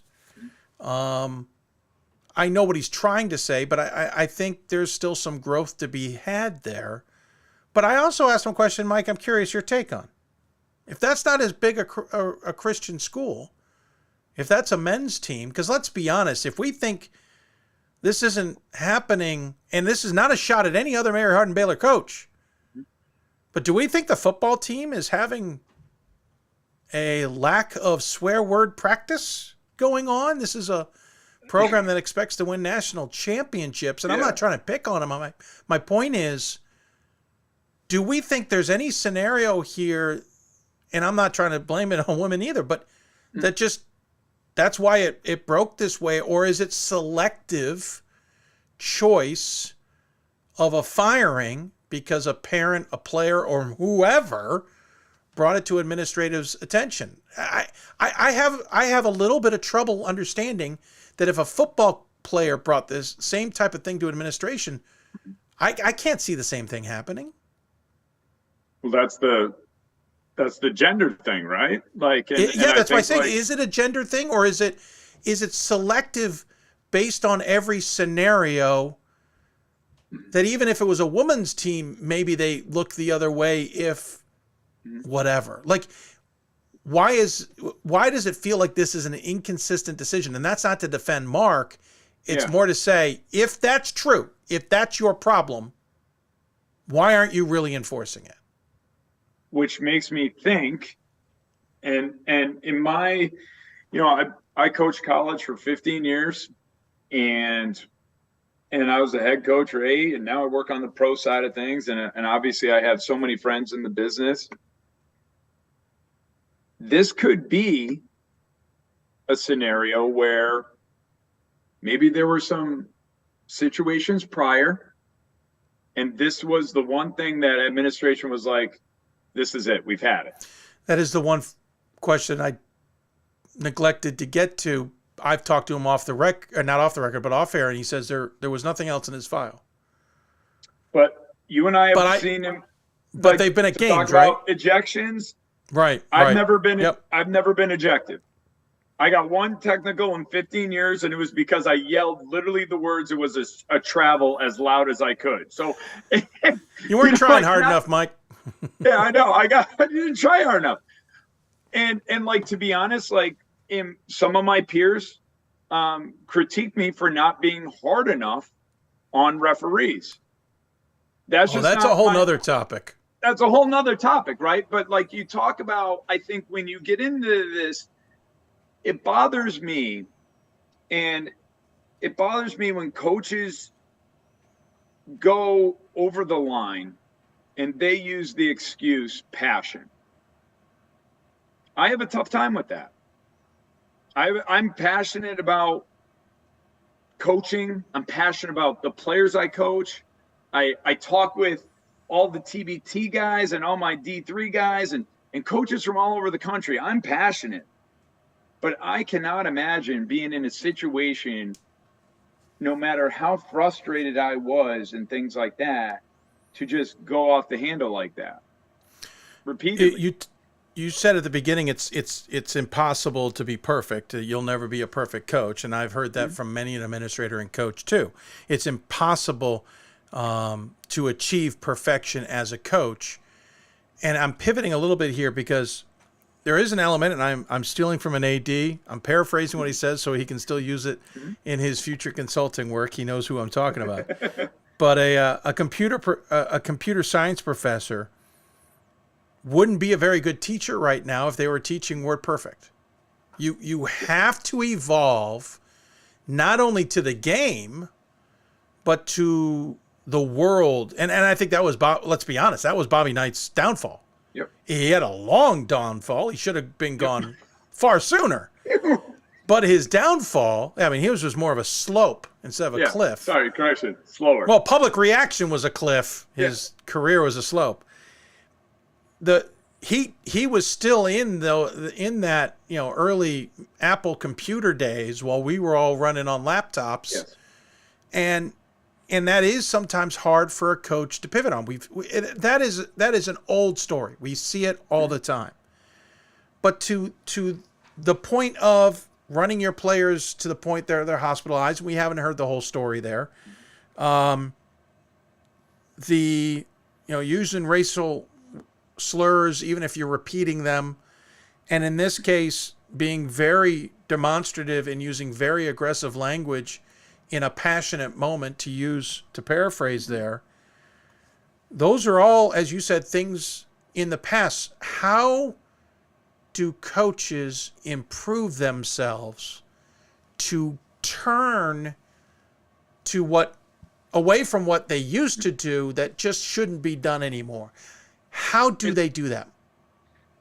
I think the biggest thing is like, as coaches, we preach being coachable to our players. Wow, good point. Are we being coachable? The days and age of that authoritative, get on the line, run. Is there a point in time? Absolutely. I do it in practice sometimes with my CYO girls all the time, right? Well, to be honest, there's a cardiovascular side of that. Totally, right? But are we being coachable? Are we reading the room right now? Society's room right now, certain coaches are reading the room very well and making the adjustments. Administrations are doing the same. There is so much training that goes on at these college campuses, whether it be Title IX compliance, social media awareness, LGBTQ awareness, all these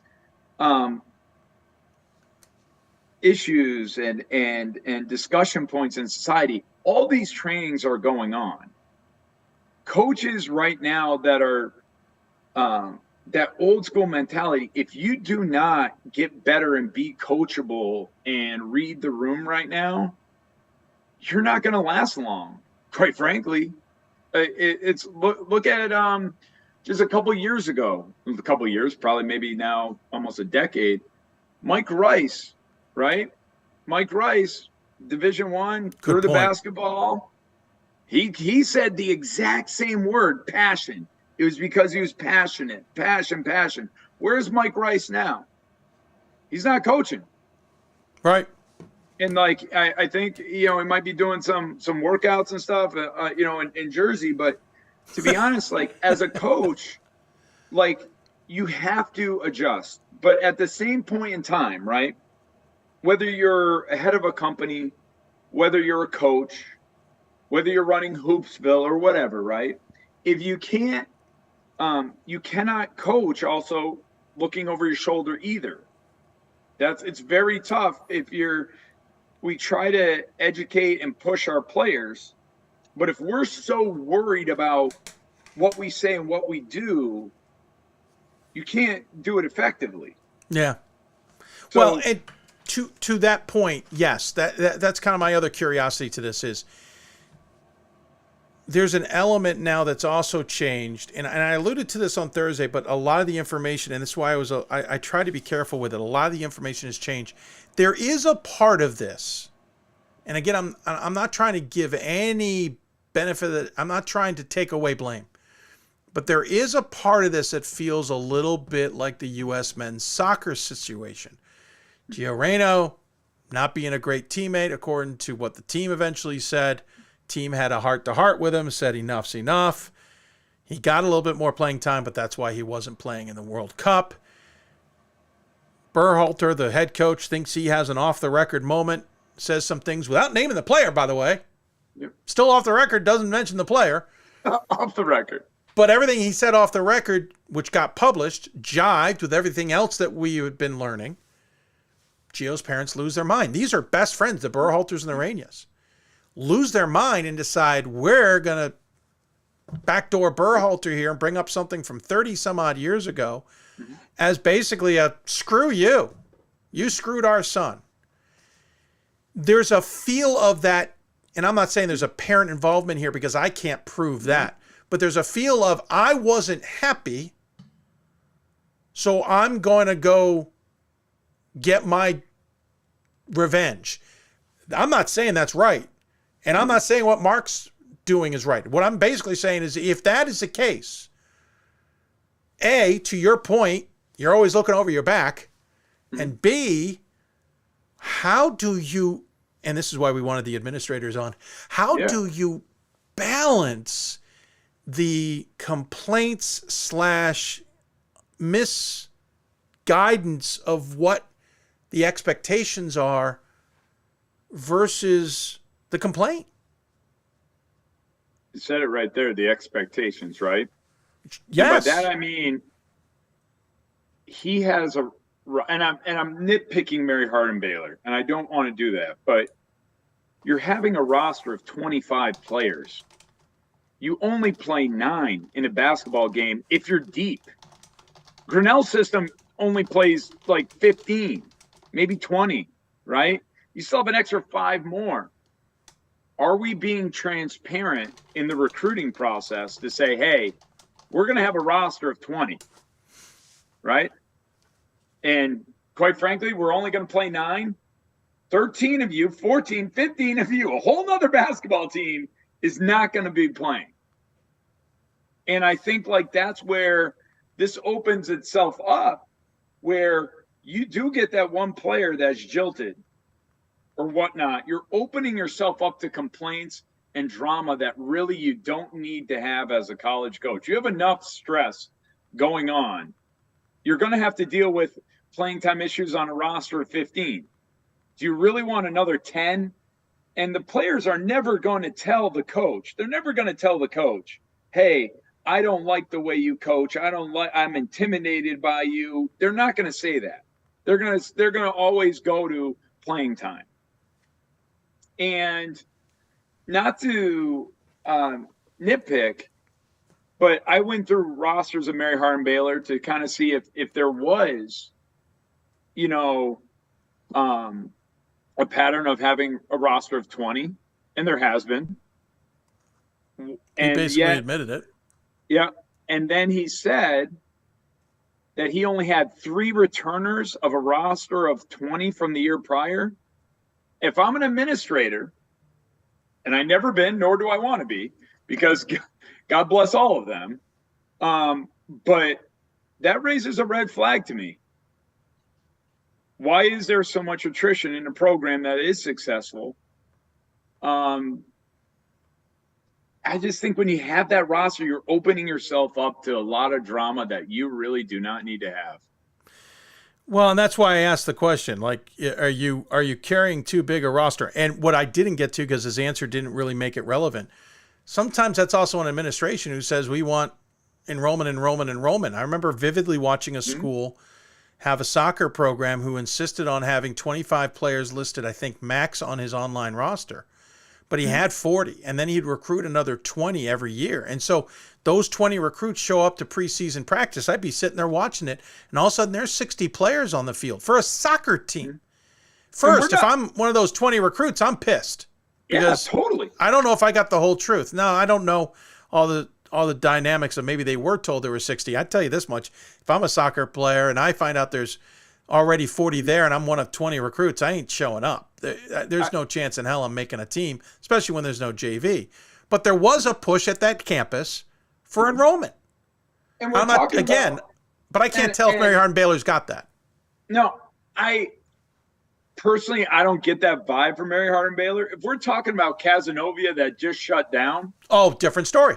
Different story. Small private Division III that relies on tuition dollars. Absolutely. I know my alma mater, I know there's teams that need to max out, that the numbers are low on some teams. That would bring in another 100 students. And the way to get that is through athletics, straight up.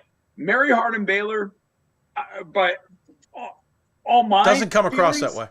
Yeah, it doesn't come across that way. Whatever. We're not talking about Casanova in New York or University of New England or Colby Sawyer in New Hampshire. William Peace women who just shut down their basketball program. Exactly. We're not talking about that. We're talking about for the season, I should say, that has a history of being athletically successful, men's basketball, women's basketball, football, in a state, Texas, that can pretty much recruit pretty well. Before I let you go, yeah, because this is just the tip of the iceberg. This conversation is going to be much bigger. We're going to have a better panel on it. One of the things I found interesting, because as you and I were working to try and build this to be more than just you and me, and hats off to Mike. He was really trying hard to kind of help with my vision of what I wanted this to be. There. You and I will get there together. I went to both Coaches Association websites to look at past conventions, and really I just looked at the previous 2 because they were the easiest. And there was always something about development, leadership development, better understanding of your team, better understanding of whatever, the nuances of a team, and being better at those nuances, being better at relations with your students, it wasn't just the X's and O's. It's everything else. Mm-hmm. Vast majority, Mike, were other coaches giving examples of how it works for them. And I totally understand that. If I go to a technology or a television thing, I'm going to go listen to some of the experts that come from my field. However, in our conversations, I know there's third parties out there who come in with a different perspective. They may appreciate coaching because they need to, but they understand things from a different dynamic that's outside of coaching. How much? And I had an interesting conversation with somebody today who basically, me asking who can I call, said, you know what, that's something maybe we need to consider. Should this actually be more of a conversation, not from some coach who might think or some others say has a great perspective on things?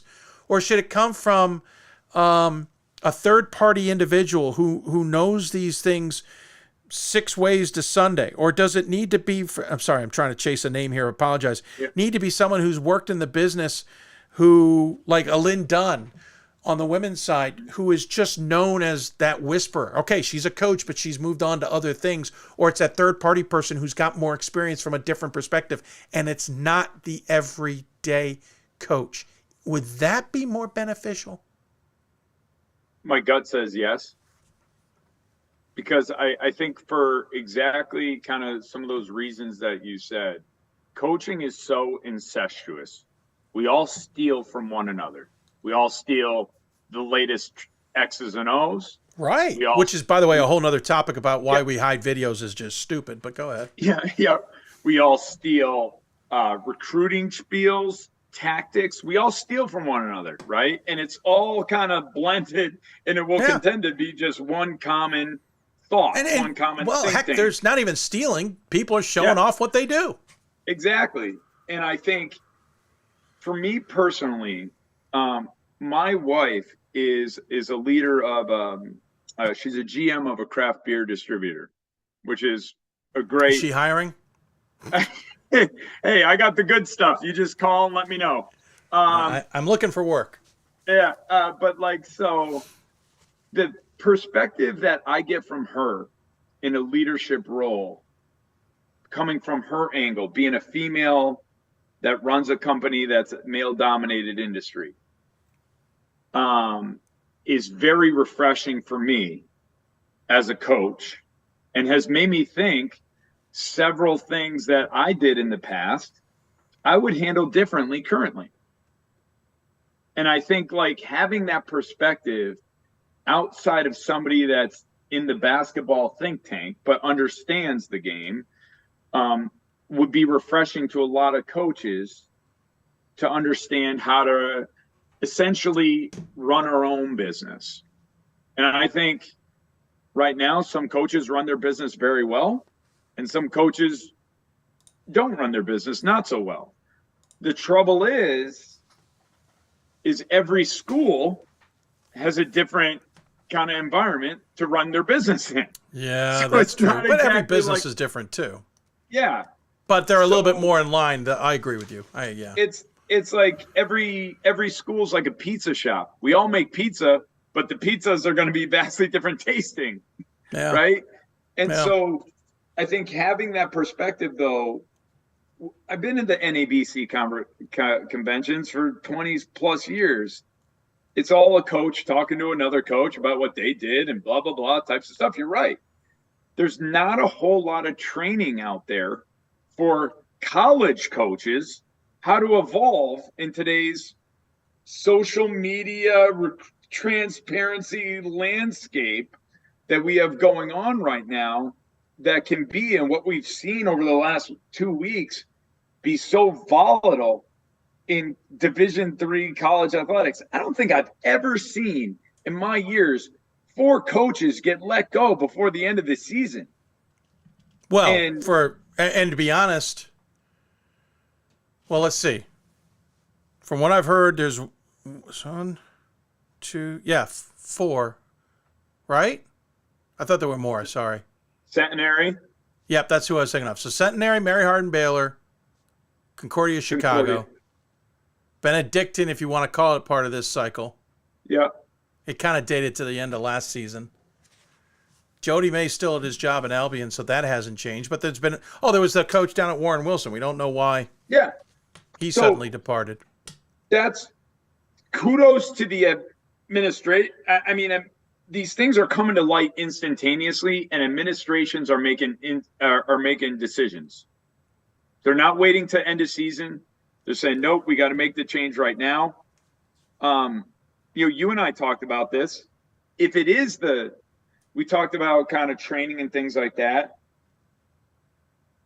Where is the administration saying, hey, we need to educate and have this be a teachable moment? That's where I would have loved to have kind of talked with administrators too, Dave, about that.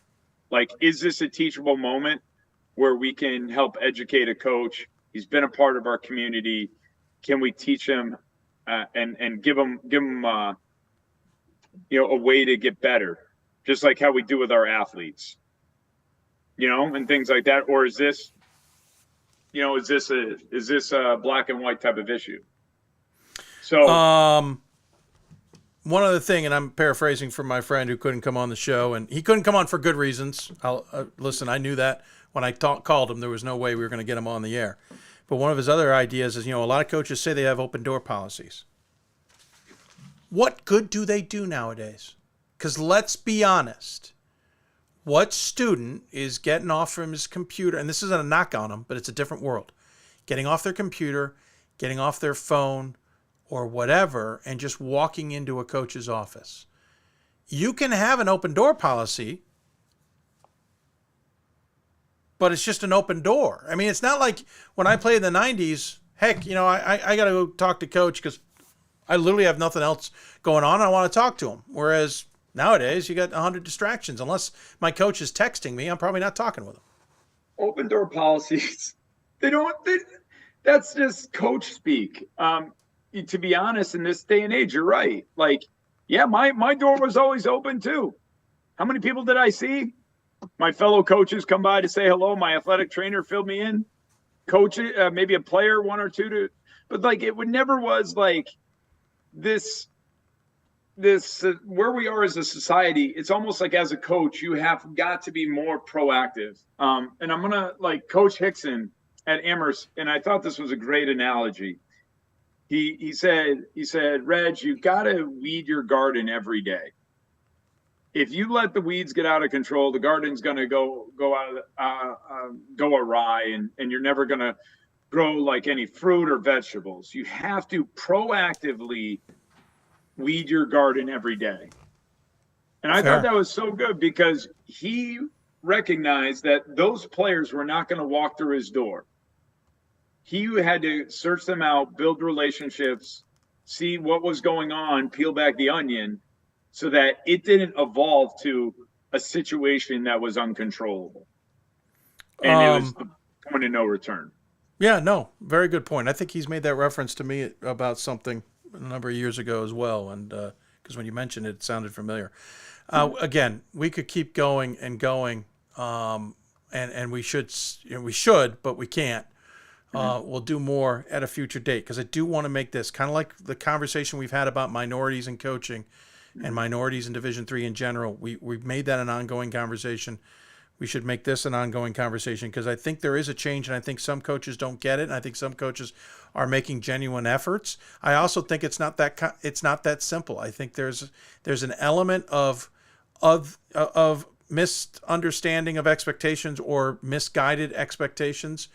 And scenarios where because I was jaded or because I was in my mind I was screwed over, I'm going to go burn the whole place down in the process. And I'm taking extremes here.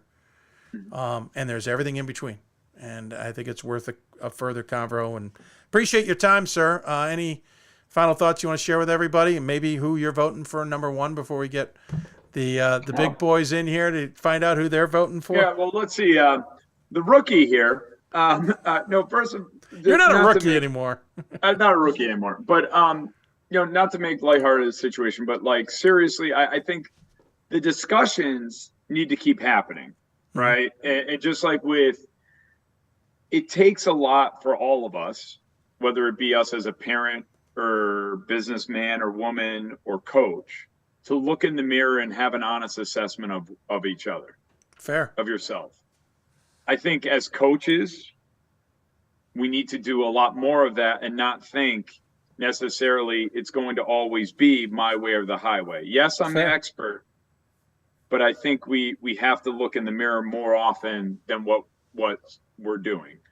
And I look forward to having more discussions like this. And like I said, like I'm in this just like you to learn and get better from my perspective.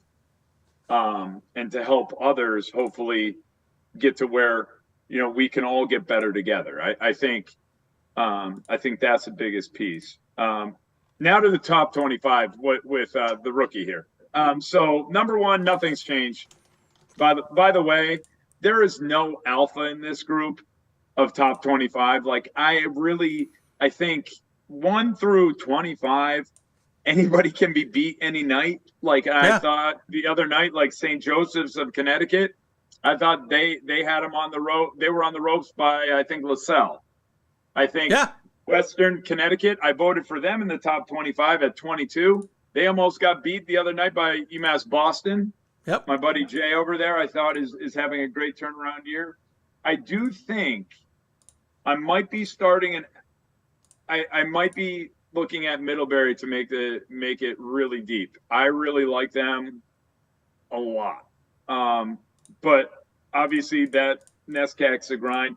UAA pretty much is just throw what sticks against the wall each week. Like, I didn't have WashU ranked last week, and this week I had them at 14. And pretty much Rochester is later on down the – I don't even – no, I didn't even vote for Rochester. I voted for Emory because Emory beat Rochester. So I'll let you guys have the fun with the top 25 talk. But, basically I'm all over the map, and nobody takes it personally, I hope. No, I hope not either. By the way, if we are able, we'll hopefully get you in on Thursday's happy hour. We'll have some more fun. Oh, I'll be there. You just send the bat signal out. I'll be there. Mike, I appreciate your insight, your time, and your help on this. And look forward to talking to you down the road, sir. All right. Be well, brother. You too. Mike Rainiac joining us on the Hoopsville hotline. By the way, I should point out, I forgot to mention this earlier. We did reach out to Mary Hardin-Baylor. We offered to have anybody they wanted to have on the show to answer questions from their perspective on how we got from A to Z, and all the small things in between. We even offered for a statement. We did not hear back from them. There was an issue with email earlier today, but I reached out via phone to say it was coming via a different avenue, and we did not hear back. I'm not surprised by that, but just so you know, we did reach out to Mary Hardin-Baylor. I will also add that we have heard from a handful of individuals associated with the program tonight. Some we're hearing from prior and have continued on tonight, and some others. I think the Mary Hardin-Baylor situation is very complicated, and as they say, the truth is somewhere in the middle, and I don't think we've found where the middle is just yet. We're going to take a break. When we come back, Ryan Scott and Bob Quillman join us. We'll go through the top 25, pivot real hard to that, and then wrap up the show. You're listening to Hoopsville, presented by D3Hoops.com for the WBCA and ABC studios. More after this.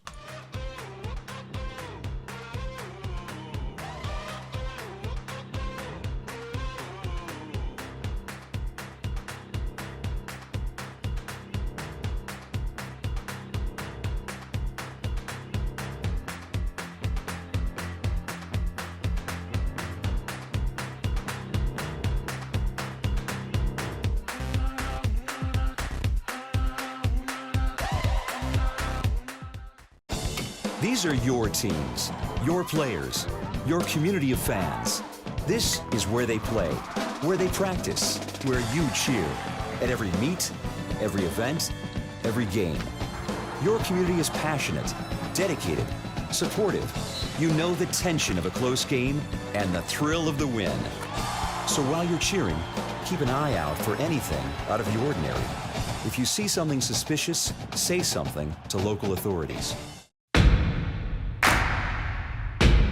It starts right when you hit the court. You imagine your finest moment. The game-winning shot that gets you to the dance. A monster dunk or no-look pass, and cutting down the net. Sports lets us dream of our own success and prepare us for our finest moments on and off the court.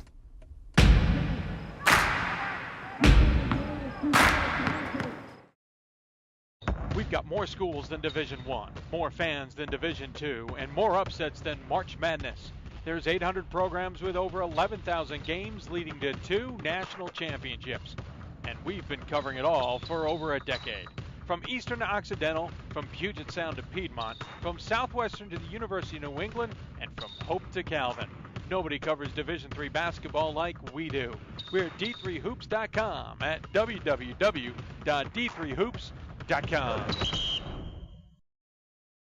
It's on us to stop sexual assault. In any way that we can. To get a friend home safe. To never blame the victim. It's on us. To stand up. To make our community safe for all. It's on us. It's on us to look out for each other at parties. It's on us. To be more than just a bystander. To step up and say something. It's on us, all of us. To stop sexual assault. Learn how and take the pledge at itsonus.org.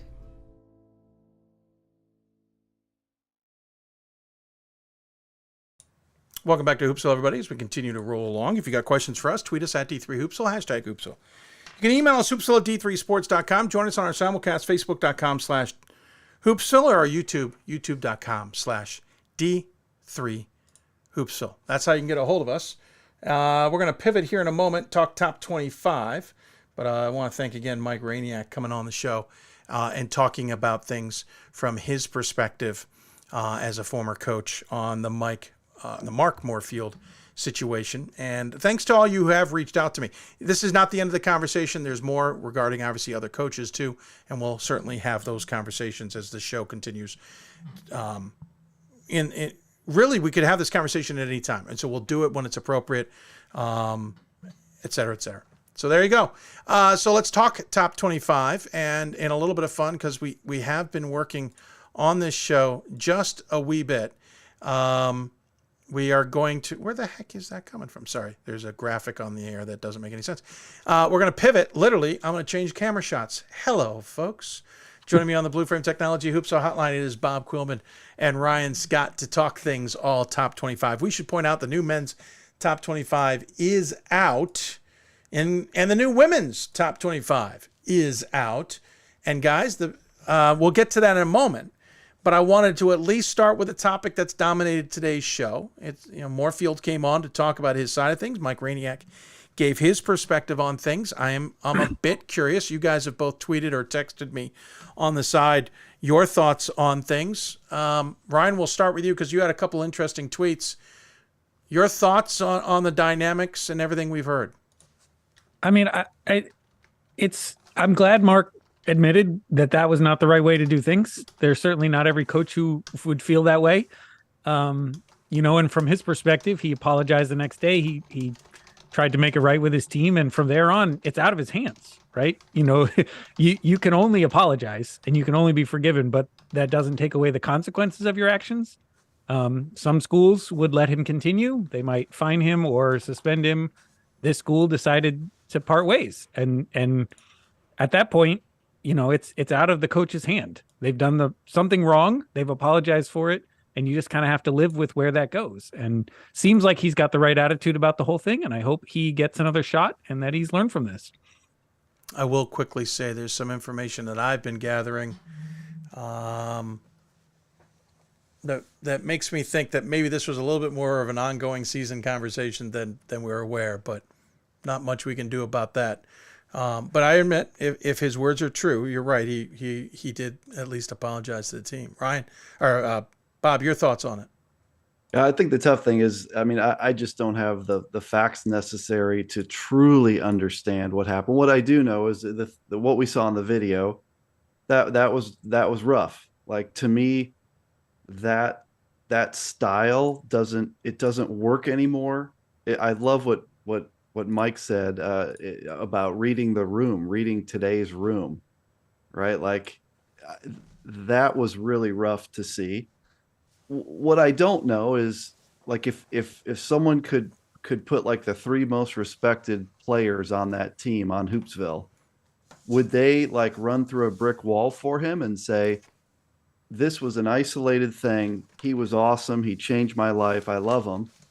That would make me think differently about this whole thing. But I don't have that information. So all I have is the video and the Twitter stuff. I do think the concerning part for me is some people took time on Twitter to write out some pretty detailed things about the culture that was there. And in the absence of the other side, that's kind of what you're stuck with. So I just leave it as I think the one thing that bothered me is I think he totally understands what he did.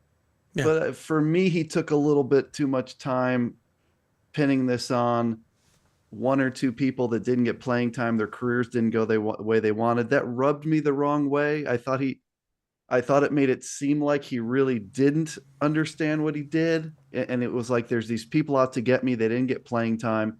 They're mad. So that rubbed me the wrong way. And that's just kind of how I felt about it, I guess. Yeah, fair assessment. Absolutely.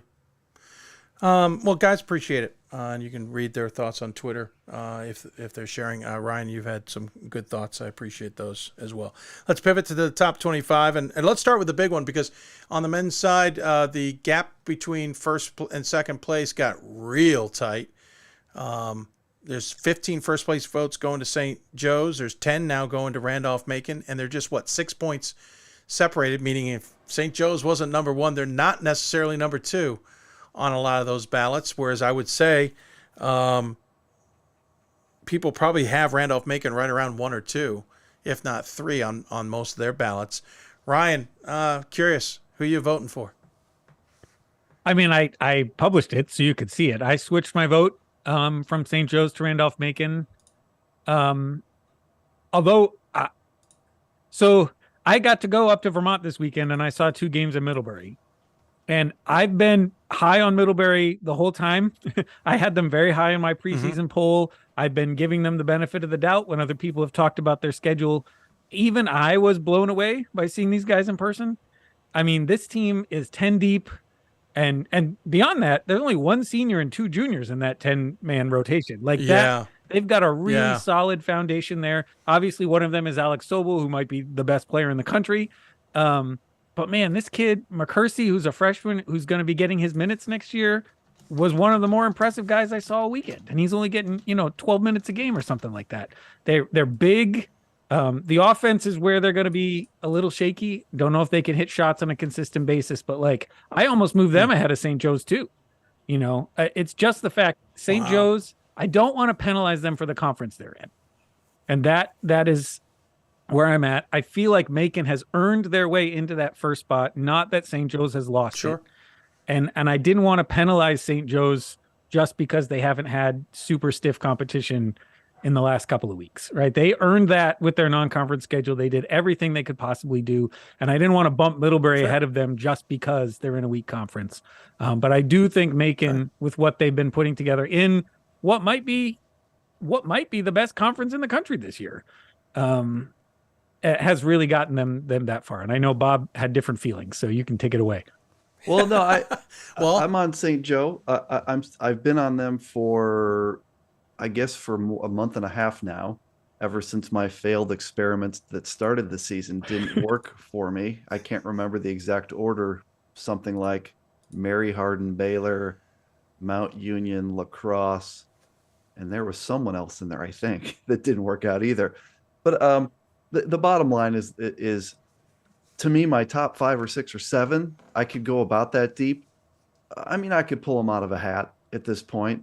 I love Middlebury. Now that I've watched them several times ever since that Keene State game and moving forward, I think they're awesome. I think St. Joe is awesome. I think Randolph-Macon is. I like both Mount Union and John Carroll a ton. And even a team like Wheaton from the CCIW, they don't look to me like a national championship team that I'm used to in my head. Could Wheaton win the national championship? Absolutely. Absolutely they could. Could let's just pull out a UAA team. Could WashU win the national championship? Absolutely. So to me, who I'm voting number 1, I'm just trying my best to pick from a group of very even, very good teams. No one looks like the Stevens Point teams from the 2000s that won back-to-back. No one looks like that. But there's a whole bunch of great teams out there, and St. Joseph and Randolph-Macon are 1 and 2 for me in that order. Yeah.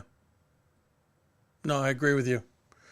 Sorry, I'm playing with audio, and clearly it's not working, so I'm going to go back to just doing it the way we had been doing it and fix my audio so everybody doesn't wonder why I have a lip sync issue.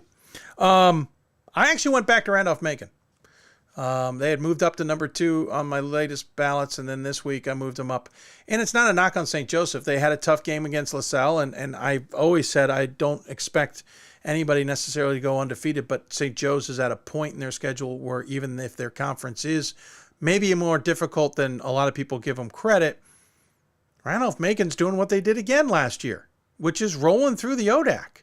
Yes, they have some tough games, and they've got some challenges, but they continue to win when, Guilford loses to Hampton-Sydney. And so in my mind, I'm like, right now I think Randolph-Macon's just playing better than St. Joe's. And so I moved them. And that doesn't mean I can't switch it next week and change my mind altogether. There's still some real big battles in the ODAC to come. But I've got the same conversation. I did not think about moving Middlebury ahead of St. Joe's. But I've got Middlebury third in mind. So let's move on. I appreciate that. Good insight. Good convo. Let's talk about we got, our usual suspects. We have the debatable team, which is a team that is one that these guys think's getting top 25 attention.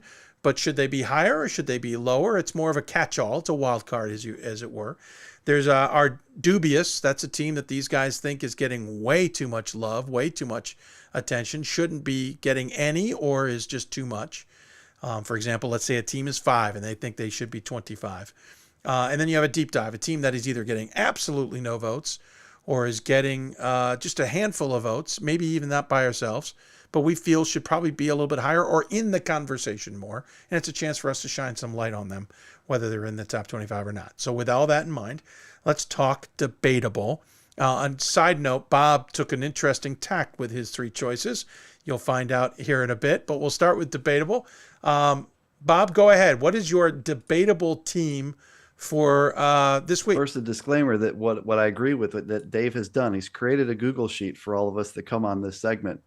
And we can't use the same team twice. So he has columns that say debatable, deep dive, dubious. And then he's got the date of the show. He's got Poppers and Ryan and blah, blah, blah. So I had to scour the grid because there's some teams that I wanted to go after here. But I'm trying to stay within the rules because I like the rules. It gets us talking about more teams. My debatable. Right. We might have to stray a bit, but for now, we're trying to talk about as many teams as possible. My debatable, I'm going to go to the intersection of Foster and Kedzie in my homeland of Chicago, the north side. I'm a South Sider, but this is a school on the north side, and that's North Park from the very fine College Conference of Illinois and Wisconsin. North Park is receiving votes, 50 poll points this week. And I think that it should be higher. I think North Park is a top 25 team. Let me make my case here. 16-4, 9-2. North Park is tied for first place in one of the best leagues in the country as we speak. They just beat Wheaton. They have a season split with Wheaton, who's ranked currently number 8. They beat Wheaton 66-63 this past week. North Park, you have to watch to really understand what they have going on. Here's a few things that I'll highlight. They are as athletic as most Division I teams. I mean, that is not an overstatement. They are crazy athletic. And they turned Wheaton over 25 times. 25. Wheaton came into that game averaging 11 turnovers a game. They harass you up and down the floor. And they use that athleticism on both sides of the court. On the season, North Park opponents have 285 assists to 405 turnovers. They completely harass you when you're on offense. That is an assist to turnover ratio for opponents of 0.703. They average 20 opponent turnovers a game. The last thing I'll say in North Park, they're very, very balanced. They returned some really good players, and they added a bunch of transfers. And Coach Smith has made it all come together, which is hard to do. But they have size. Jordan Boyd is a 6'7", kind of a 4'5" guy. His brother, Jalen, is a 6'5" wing player. Now they've got a bunch of guards that are fantastic. So Colden Van Landingham, who averages 17-5, Marquise Jackson, who averages 13-5-3, and Shamar Pumphrey, who averages 12-4-5. So they have size, they have guard play, and they can shoot the heck out of it. So between Boyd and Van Landingham and Pumphrey, they can shoot the heck out of the three. They have a few losses. They have a couple losses. They lost to St. Mary's at home. They lost to Carthage at home. That was when Carthage was playing great. That probably took people like me that were voting for them and put us kind of on a little pause. But I think where North Park is right now, I think they're a top 25 team. Quick note, North Park is located a quick 11-minute drive, 3 miles from a club that my parents belonged to. I grew up there. So why I've been ignoring North Park for this long, the Saddle and Cycle Club should have been my reminder. I thought you were referring to like but I Wrigley digress. Field. I'm voting for I him thought this you were week. referring to I like had said on Twitter that I was waiting for a signature win. And nothing against their win over Illinois Wesleyan. It didn't feel that way. Wheaton's a signature win, sir. So they definitely, I made sure that they got on my ballot So you this did week vote for because them. they'd been just knocking for a while. Okay. Ryan, how about you? I think I saw your ballot. I believe the Vikings are not only on it, but they're way up there. Yeah, I moved them. I mean, what is honestly probably too high. And I got called out for that today. I think I had them at 11. But part of that is I started looking at the teams that I have sort of 11 through 17. And I think the number one feature of that is that we can't trust those teams to perform at that level every game. Right. And we've seen North Park beat Wheaton and play a fantastic game. And maybe they've had a few stumbles, but the teams around there are in much the same boat. Right. That we know that this team is at 15 or it's at 17. And that's kind of an appropriate level for them. But you can't trust them. You know, maybe 3 out of 4 games they're there. But that fourth one, you're not sure. And I think North Park's got as much of an argument to be in that sort of 10 to 20 range as the other teams that are there. I think just because it took them a little longer to get that signature win, I don't think that should be a penalty. It's probably a plus that they're playing in this form right now, as opposed to, November. That's true. And the struggle, I think, for people with North Park early, and this, to me, this gets to like Mike Shower's comment about if they had Illinois Wesleyan on their chest. I haven't asked Mike about that comment. I think what he meant is, look, North Park has struggled for several years in a row, and coming into this year, all people could bank on was the guys they knew from last year. When you have 9 transfers, they have 9 transfers. I believe I keep hearing Mike Shower say they have 9 transfers. So if that number's wrong, check me on it. But I don't think anyone in the preseason on Hoopsville or a voter, I don't think we had any way to vote for the 9 transfers. We weren't voting for. I wasn't voting for John Carroll, right? Same here. Yeah.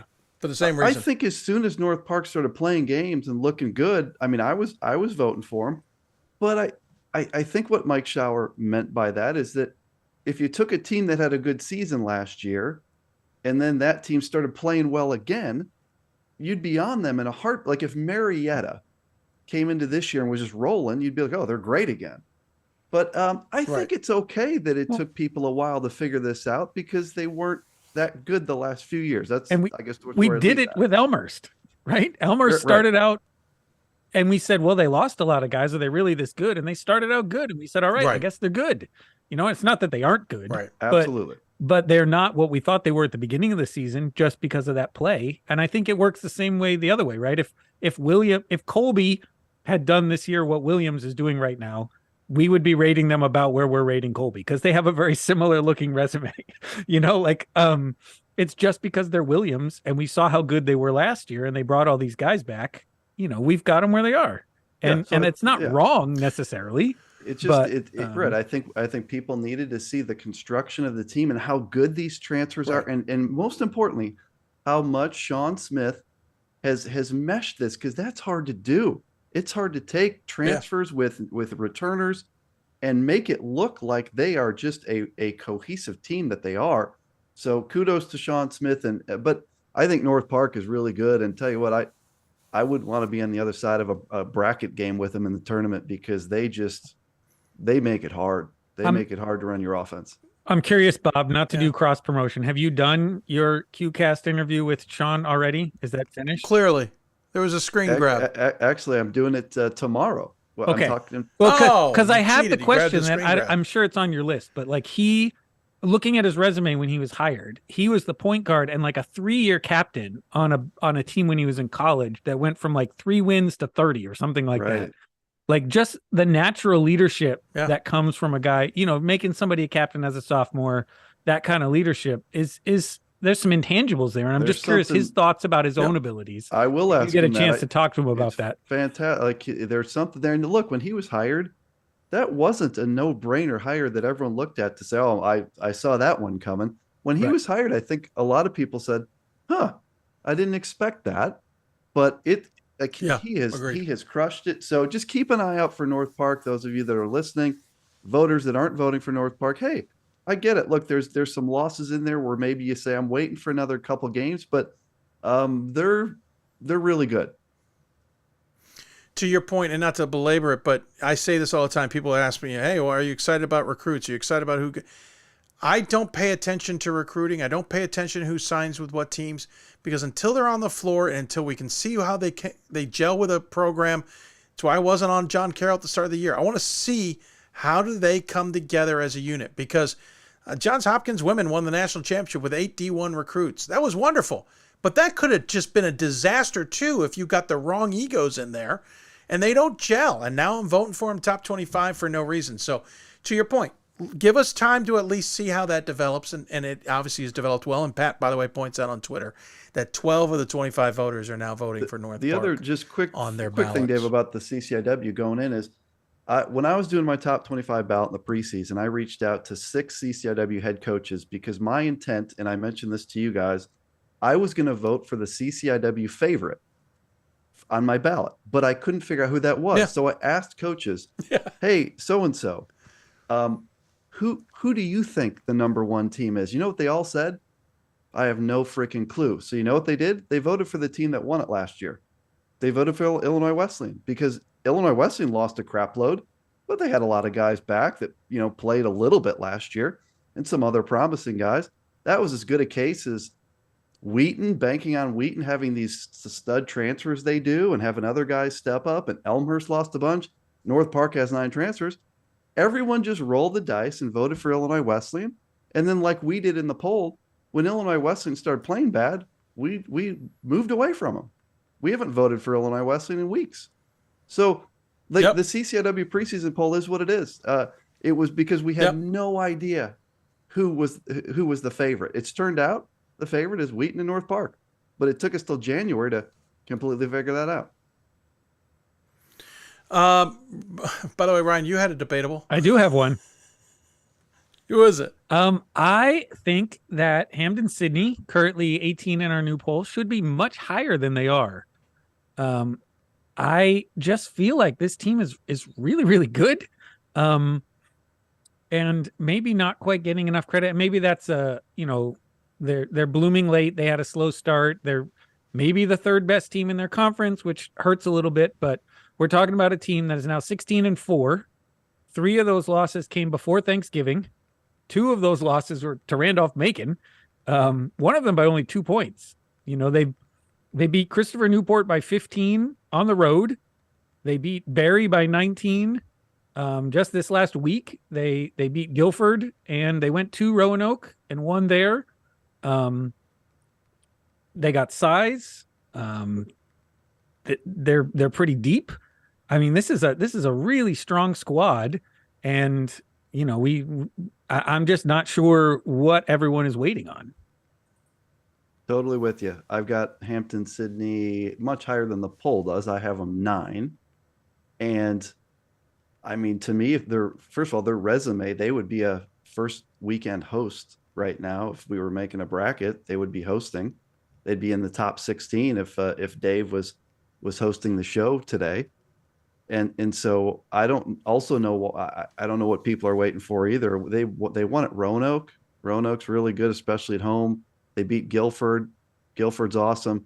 You mentioned, not to go back to the resume, but I'm with you, Ryan, that I think they're fantastic. And could they win a national championship? Absolutely. That's probably my theme for the show. Could Hampden Sydney win it? Yes, they could. Yeah. I put Hampden Sydney into my poll this week. For me, it was every time I went to pull a trigger, a result or something happened that made me want to take pause. I'm also very conscious of the fact that Caleb Kimbrough's in his 2nd season, and while he's doing wonderfully, it's not still all his guys. So he's still trying to get everyone to buy into his ideas while still trying to recruit and bring everybody in. And we all know those first few years can be an absolute roller coaster.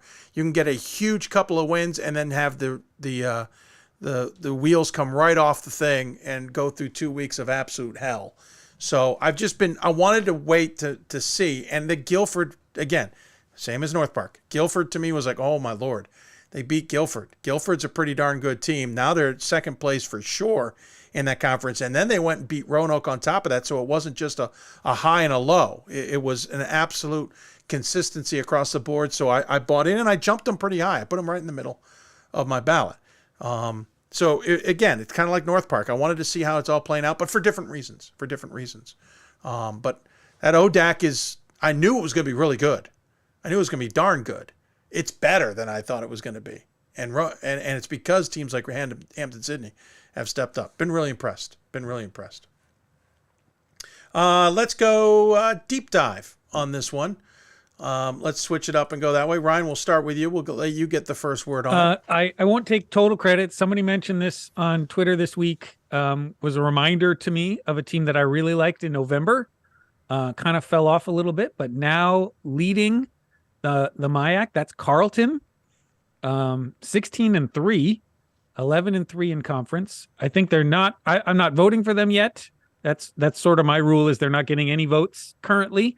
But right on the edge there, and I think part of that is one of this MIAC schedule, that you get very few non-conference games by which to prove yourselves, and their conference is just not up to the point that wins in conference are like signature wins. But the games that they did have, they went out to Colorado Springs in November. They beat Whitworth when Whitworth was playing absolutely at their peak, really at the beginning of the season. And by a lot, and looked really good in that tournament out there. And then, of course, they start conference season. They lose to St. Mary's early on. They lost one to St. Olaf, who, by the way, they're avenging right now. They're up almost 20 points on St. Olaf right now as we speak.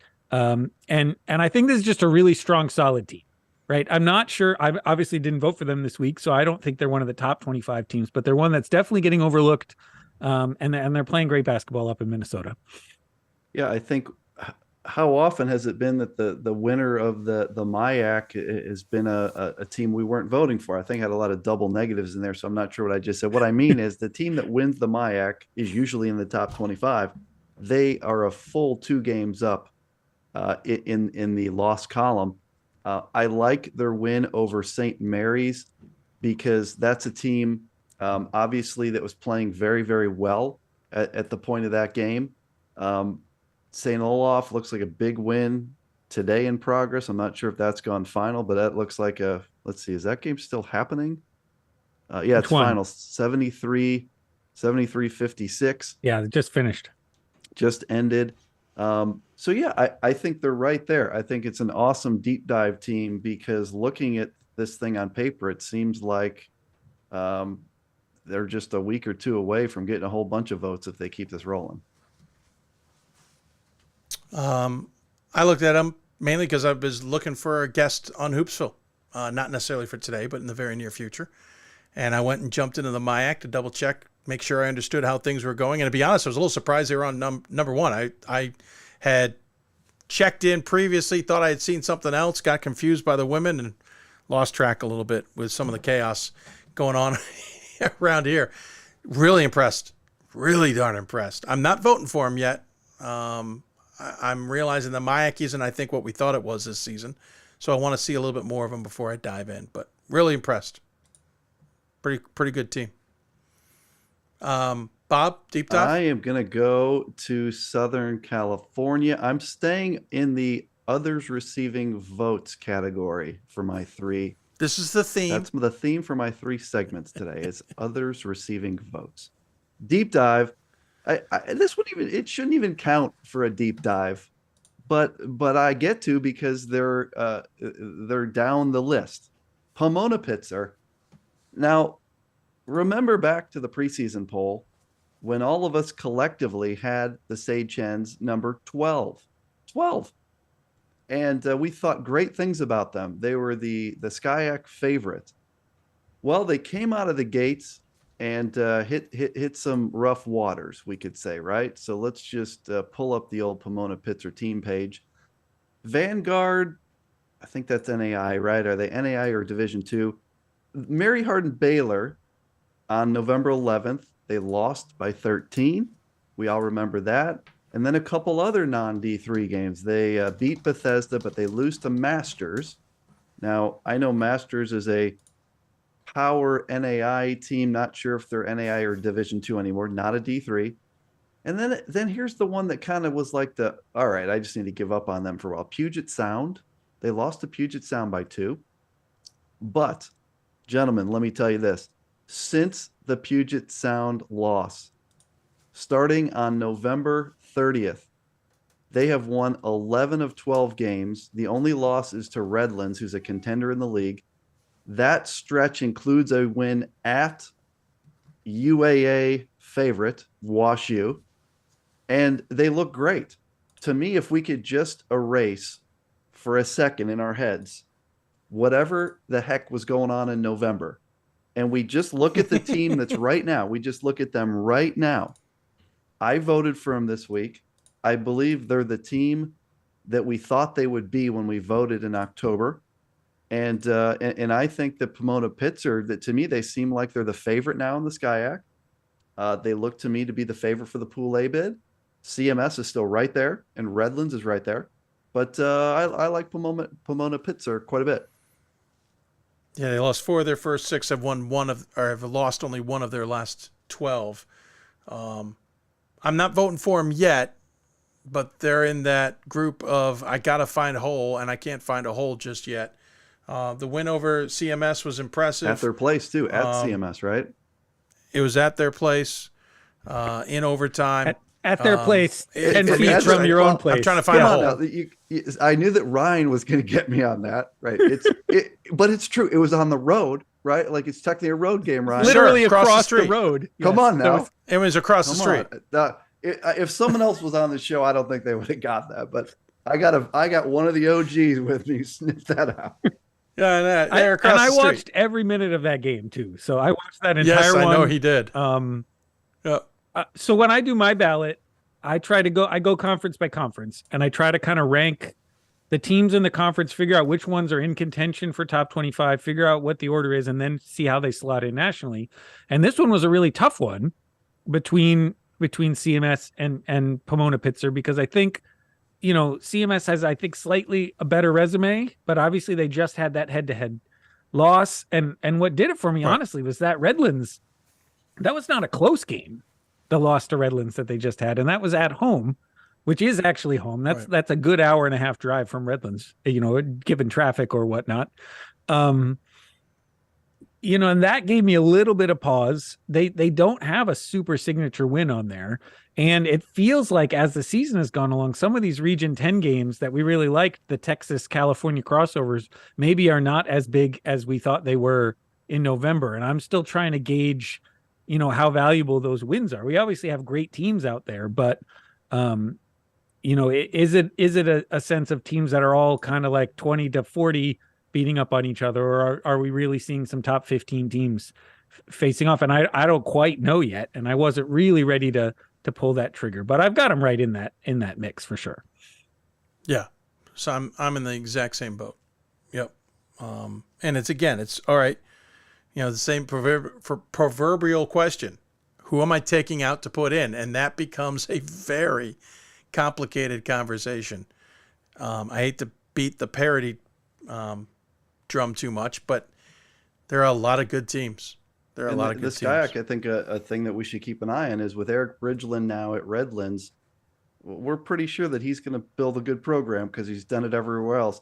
It's made the SCIAC a lot better. Because if you say Pomona's always good, CMS is always good, you got Chapman in there, whoever else, Calu that gets in there. If you add Redlands as a consistent contender, I think we look at the SCIAC differently than we have for the last decade or so. Last decade or so, there's always a team or two, but boy, if there's going to be like 3 top 25 candidates in the league moving forward, that's a real good league. I'll add on with a twist. I think yes, we expect that he'll build a pretty good team at Redlands, but I'm almost curious if it's not as successful as we think it will be. And as a result of that, it's not going to happen as fast. It might happen next year. And because of that, it'll show you just how good the SCIAC really is. Oh, that's true too. Does that make sense? He could be great and not win it. You're right, but I do think if you look at what he has this year, when he gets his 2 hurt guys back this season, and then another recruit, I bet next year we're voting for them most of the year, would be my guess. We'll see. Well, and Eric mentioned the wave that he's jumped on, right? Is they had some changes in what the conference allowed in terms of recruiting in recent years. Yeah. Which has helped them get local guys in that they weren't able to get before. Right. And that's across the conference as a whole. And that's what you have seen is the whole of that conference has increased. And I think that's going to continue to happen. And Eric's mentioned that's one of the reasons he went to Redlands is because that opportunity became available. And there's great coaches all across that whole conference that are going to take advantage of what the conference is allowing them to do now. So it's not just because he's there, because Redlands has been good in the past, but I think, it's one element of the many coaches that are improving their programs out in Southern California. Fair point. All right, let's shift over to dubious. I can jump in with a dubious. Go I'm for gonna it. stay in the others receiving votes. Remember, that is my theme for the night. And as a unapologetic WIAC lover that gets criticized for too much WIAC love, I'm guessing I've never had a WIAC as my dubious, and this is the great opportunity for it. So let's go to a team I was voting number 1 earlier this year. I think it's the first time someone's ever had someone number 1 and then dubious within 60 days, but someone could check the records. Lacrosse, University of Wisconsin lacrosse. They're still getting votes. So I guess what I'm dubious on is that they're still getting votes. That's how I'm going to play this. Remember, guys, there's a spreadsheet. I can't pick teams that have already been picked this season. So it's getting a little thin. But here's my issue with lacrosse.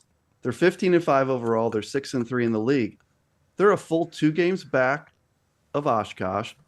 Here's my dead serious concern with lacrosse. So they've lost 3 home games in the month of January. Platteville, Oshkosh, and Whitewater. Now, look, when you say in your head, okay, Platteville, Oshkosh, and Whitewater, I understand that those schools have banners hanging up places. But look, a top 25 team, does a top 25 team lose 3 home games like that? I don't think so. Then layer on December. They lost at home to Trine and St. Mary's. Now you're saying to yourself, okay, Trine's a top 25 team. They're good. And St. Mary's had good wins like North Park. I get it. But again, home losses, Platteville, Oshkosh, Whitewater, Trine, and St. Mary's. Does a top 25 team lose all of those games at home? So I'm not sure what the case is right now for lacrosse. And therefore, they are my dubious.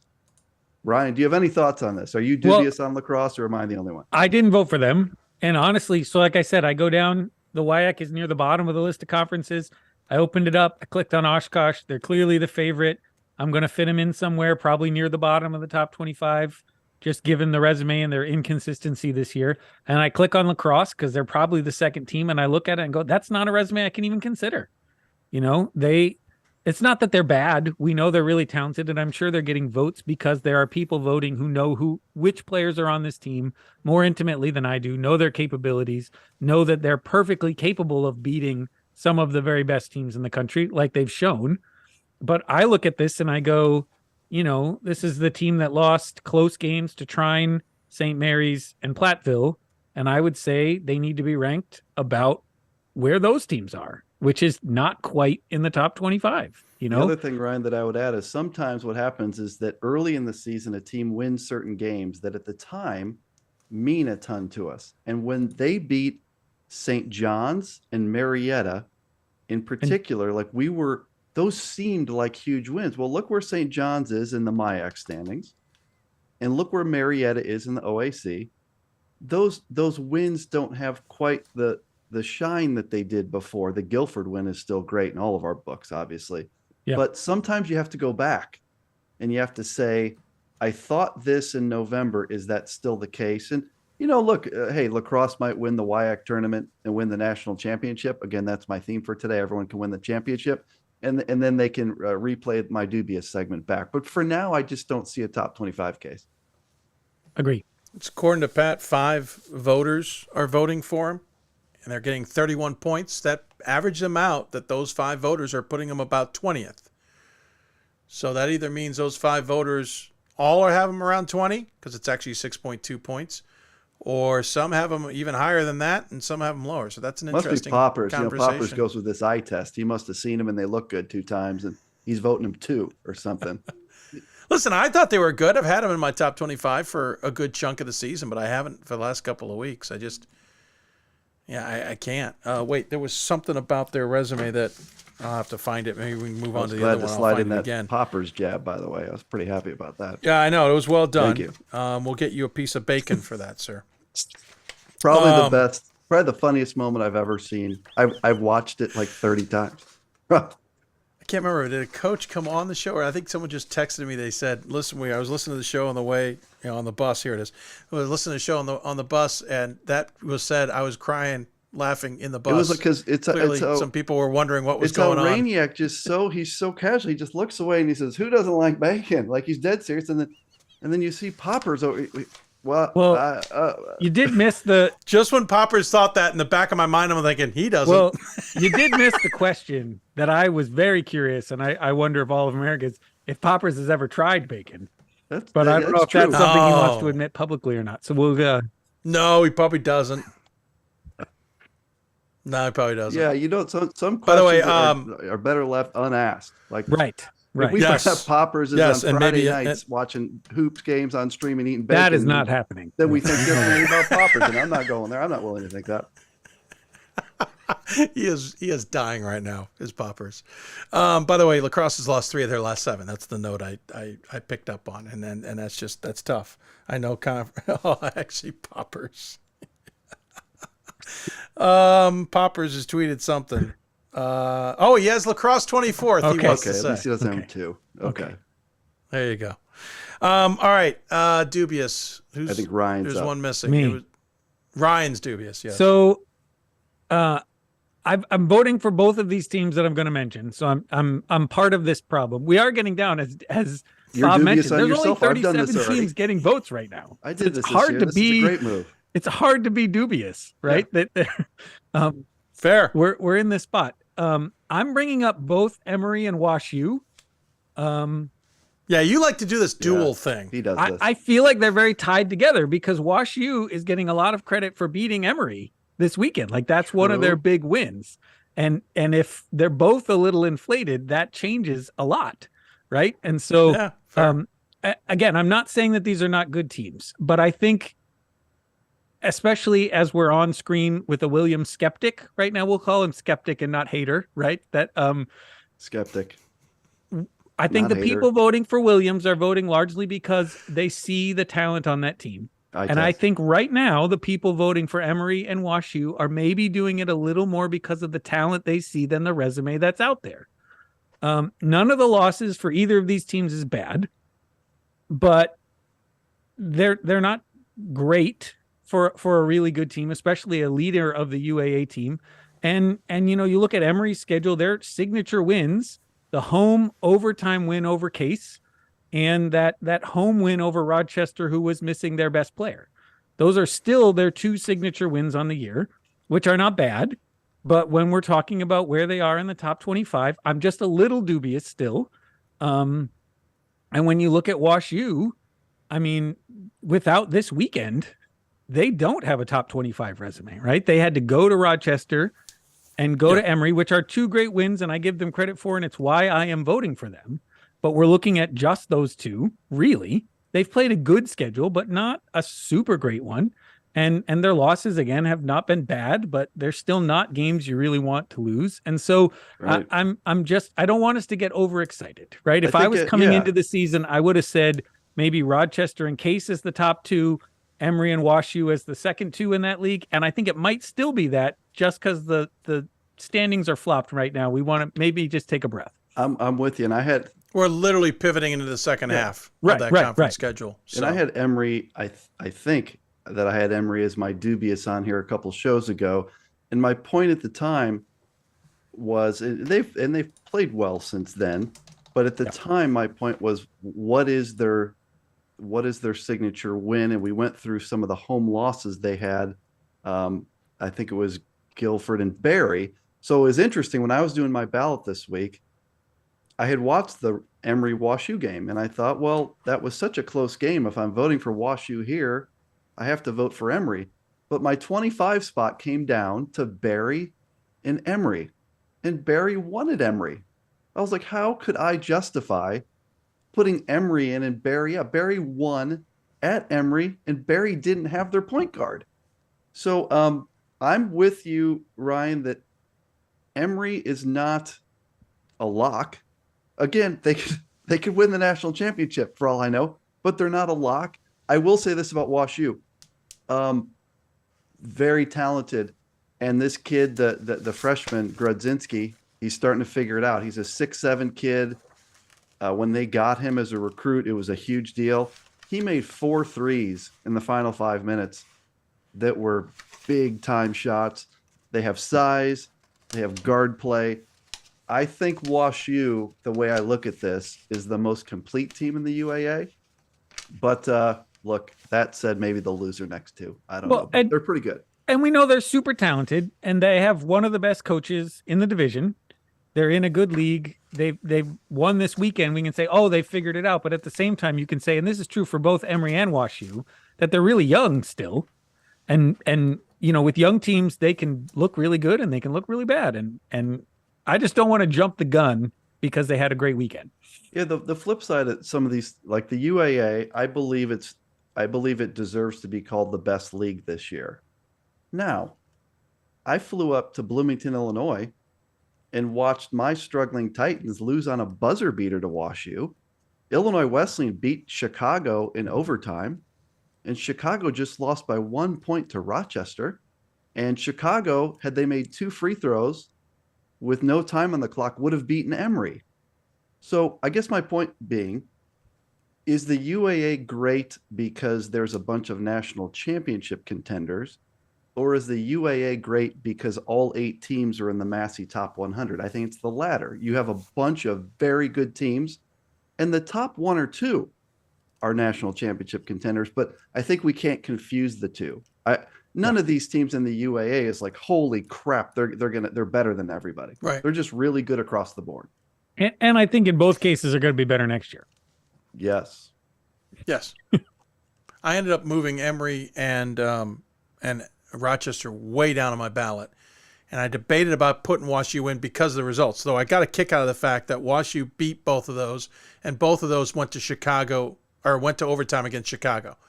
It's like they both had the same resume this weekend. Both Emory and Rochester had the same resume against WashU and Chicago. I decided to pause because WashU's been in and out of my top 25 because we're at the turnaround. All right. Let's see what next weekend brings. And then I can make a more, I think, educated decision on what's really going on.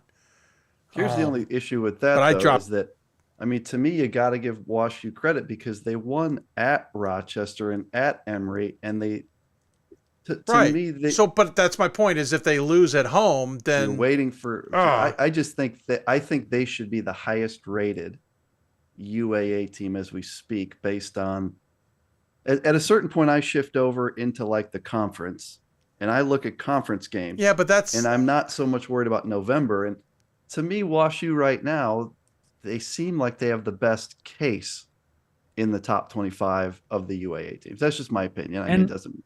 Yeah, and I would say the only question is how much recovery we think Algier is going to get. He's clearly not playing 100% right now. Do we think he's going to be there by the end of the season or not? Or I would agree with you. If we don't think he's going to be there, I think WashU's number 1 in the conference right now. And if we do think he is, I think Rochester gets back there. Well, WashU, they didn't just win the game at Rochester. It wasn't very close. Yeah. Like they spanked Rochester. No, to is a very technical term right there. Spanked. They spanked Rochester. And we have to look at that. I mean, I didn't do this. I would have a hard time putting Rochester ahead of WashU when they just played on Rochester's floor, and it was clear, right? It was a clear outcome. No, I would say the bottom 5 of my top 25 and the next group of 15 are all in the same group. And I could spend hours changing that 5 out and putting a different 5 in. And it came down to going, all right, listen, I just got to make this decision next week. I see WashU there. I want to put them in my top 25. If I pull them out, then I got to pull 2 out. Okay, that means I got to bring another one back in from that group. Okay, who am I pulling? And it started to just unravel on me because it's just going to get death more spiral of, and more convoluted. Yeah, like this week, my example was I've been voting for Trine consistently for like 4 weeks. And this week, just out of the blue, they did nothing wrong to me. And I yanked Trine out because I needed to do some other stuff. And I thought about it. I was like, yes. how do I justify this? But it is what it is, right? Some teams make a case. Like Wash U, I didn't have them in. And they clearly made a case to me. So someone had to come out. And I apologize to everyone in Angola, Indiana. It just is what it is. It's not you, it's me. Well, that's why I try to start fresh every week. Because if I just look at my ballot from last week and what happened this week, that it makes it hard to take into account, like you said, some of those early season games that maybe don't mean as much as they did before. Right. And so looking at it fresh, at least for me, it's eliminates some of that bias that I had last week or the week before, and helps me look at it new. And that's why I did actually put Emory and Wash U in there. I tried that a couple of weeks. I wanted to hurt you. I literally did. I tried that. I think up until January, every week I just started fresh. Didn't look at anything I'd done the previous week. Tried to go in with a mind blank. And I wanted to hurt you so badly. Well, I did it with both polls this week. It took me like 2 hours to get everything done. Oh, man. Voting in both would be hard. Voting in the... I would love to vote in the women's poll because I think it's a fascinating poll to vote in. It's very different. Capacity to pull it off. There's just no way. But right. I don't know if... I think Gordon's doing me a favor by asking me not to be there. Guys, really appreciate it. Great insight as always. Always a longer conversation than I expect, but it's always good stuff. And that's what I appreciate you guys coming on and providing that. And by the way, Pat Coleman on the side, tweeting out information based on the conversations we had, even better. Appreciate you guys coming on. I was going to skip this because we had such a loaded show, and it ended up not being as loaded as I expected it to be. And I'm like, I'll just talk about this Thursday. And then I'm sitting in the middle of the weekend going, this is crazy. Before we let you go, Ryan, I want your take a little bit more on that trip to Middlebury. You got to see maybe a better tough squad than everybody realizes. Oh, did you see my little comment that? Yes, I did. I'm voting in both polls, and I'm the only person voting for Tufts in both of them. So, that Tufts team is. But no, just quick. The Tufts team is really good. The other thing is that Bates team that I got to see on Friday night, they're not losing anybody for next year. And that is a really athletic squad up there at Bates. And the NESCAC, I think, is just going to be super loaded next year. There's very few teams that are graduating that many guys. And it's a mess this year, and in a good way. The other Everyone's beating everybody. I got to give the shout out on the way back home. I stopped off in Jersey City and saw the women's game between NJCU and Christopher Newport. Got to see it in person. Damaris Rodriguez from NJCU is everything that Ira Thor tells us she is. One of the best ball handlers. Where does Ira send you the check? I think that there are half the men's teams in this country who would kill to have her starting at point guard.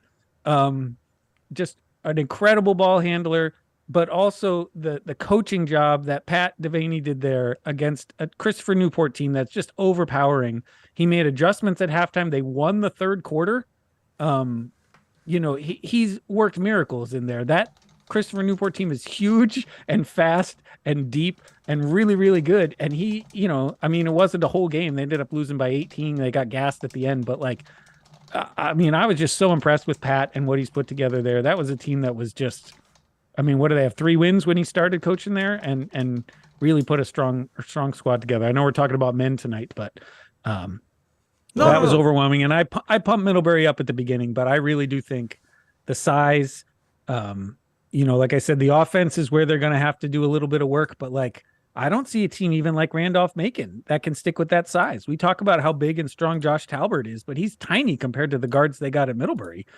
And Sobel obviously is really, really good. And they run so much offense through him when he's not on the floor. They're really going to have to do some work on making sure they can get their offense to run when he's not out there. But, I was so impressed. I love going to Vermont. I grew up there as a kid. I have family there. That's why I make that trip now and again.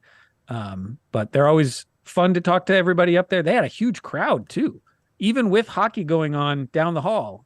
they packed that place out both games. So I was really impressed. Very cool. It's on my bucket list for sure. Hey, Bob, any final thoughts before we let you go? Basically, just two things. Remember, everyone can win the national championship. And I don't think Poppers is watching video streams on Friday night and eating bacon.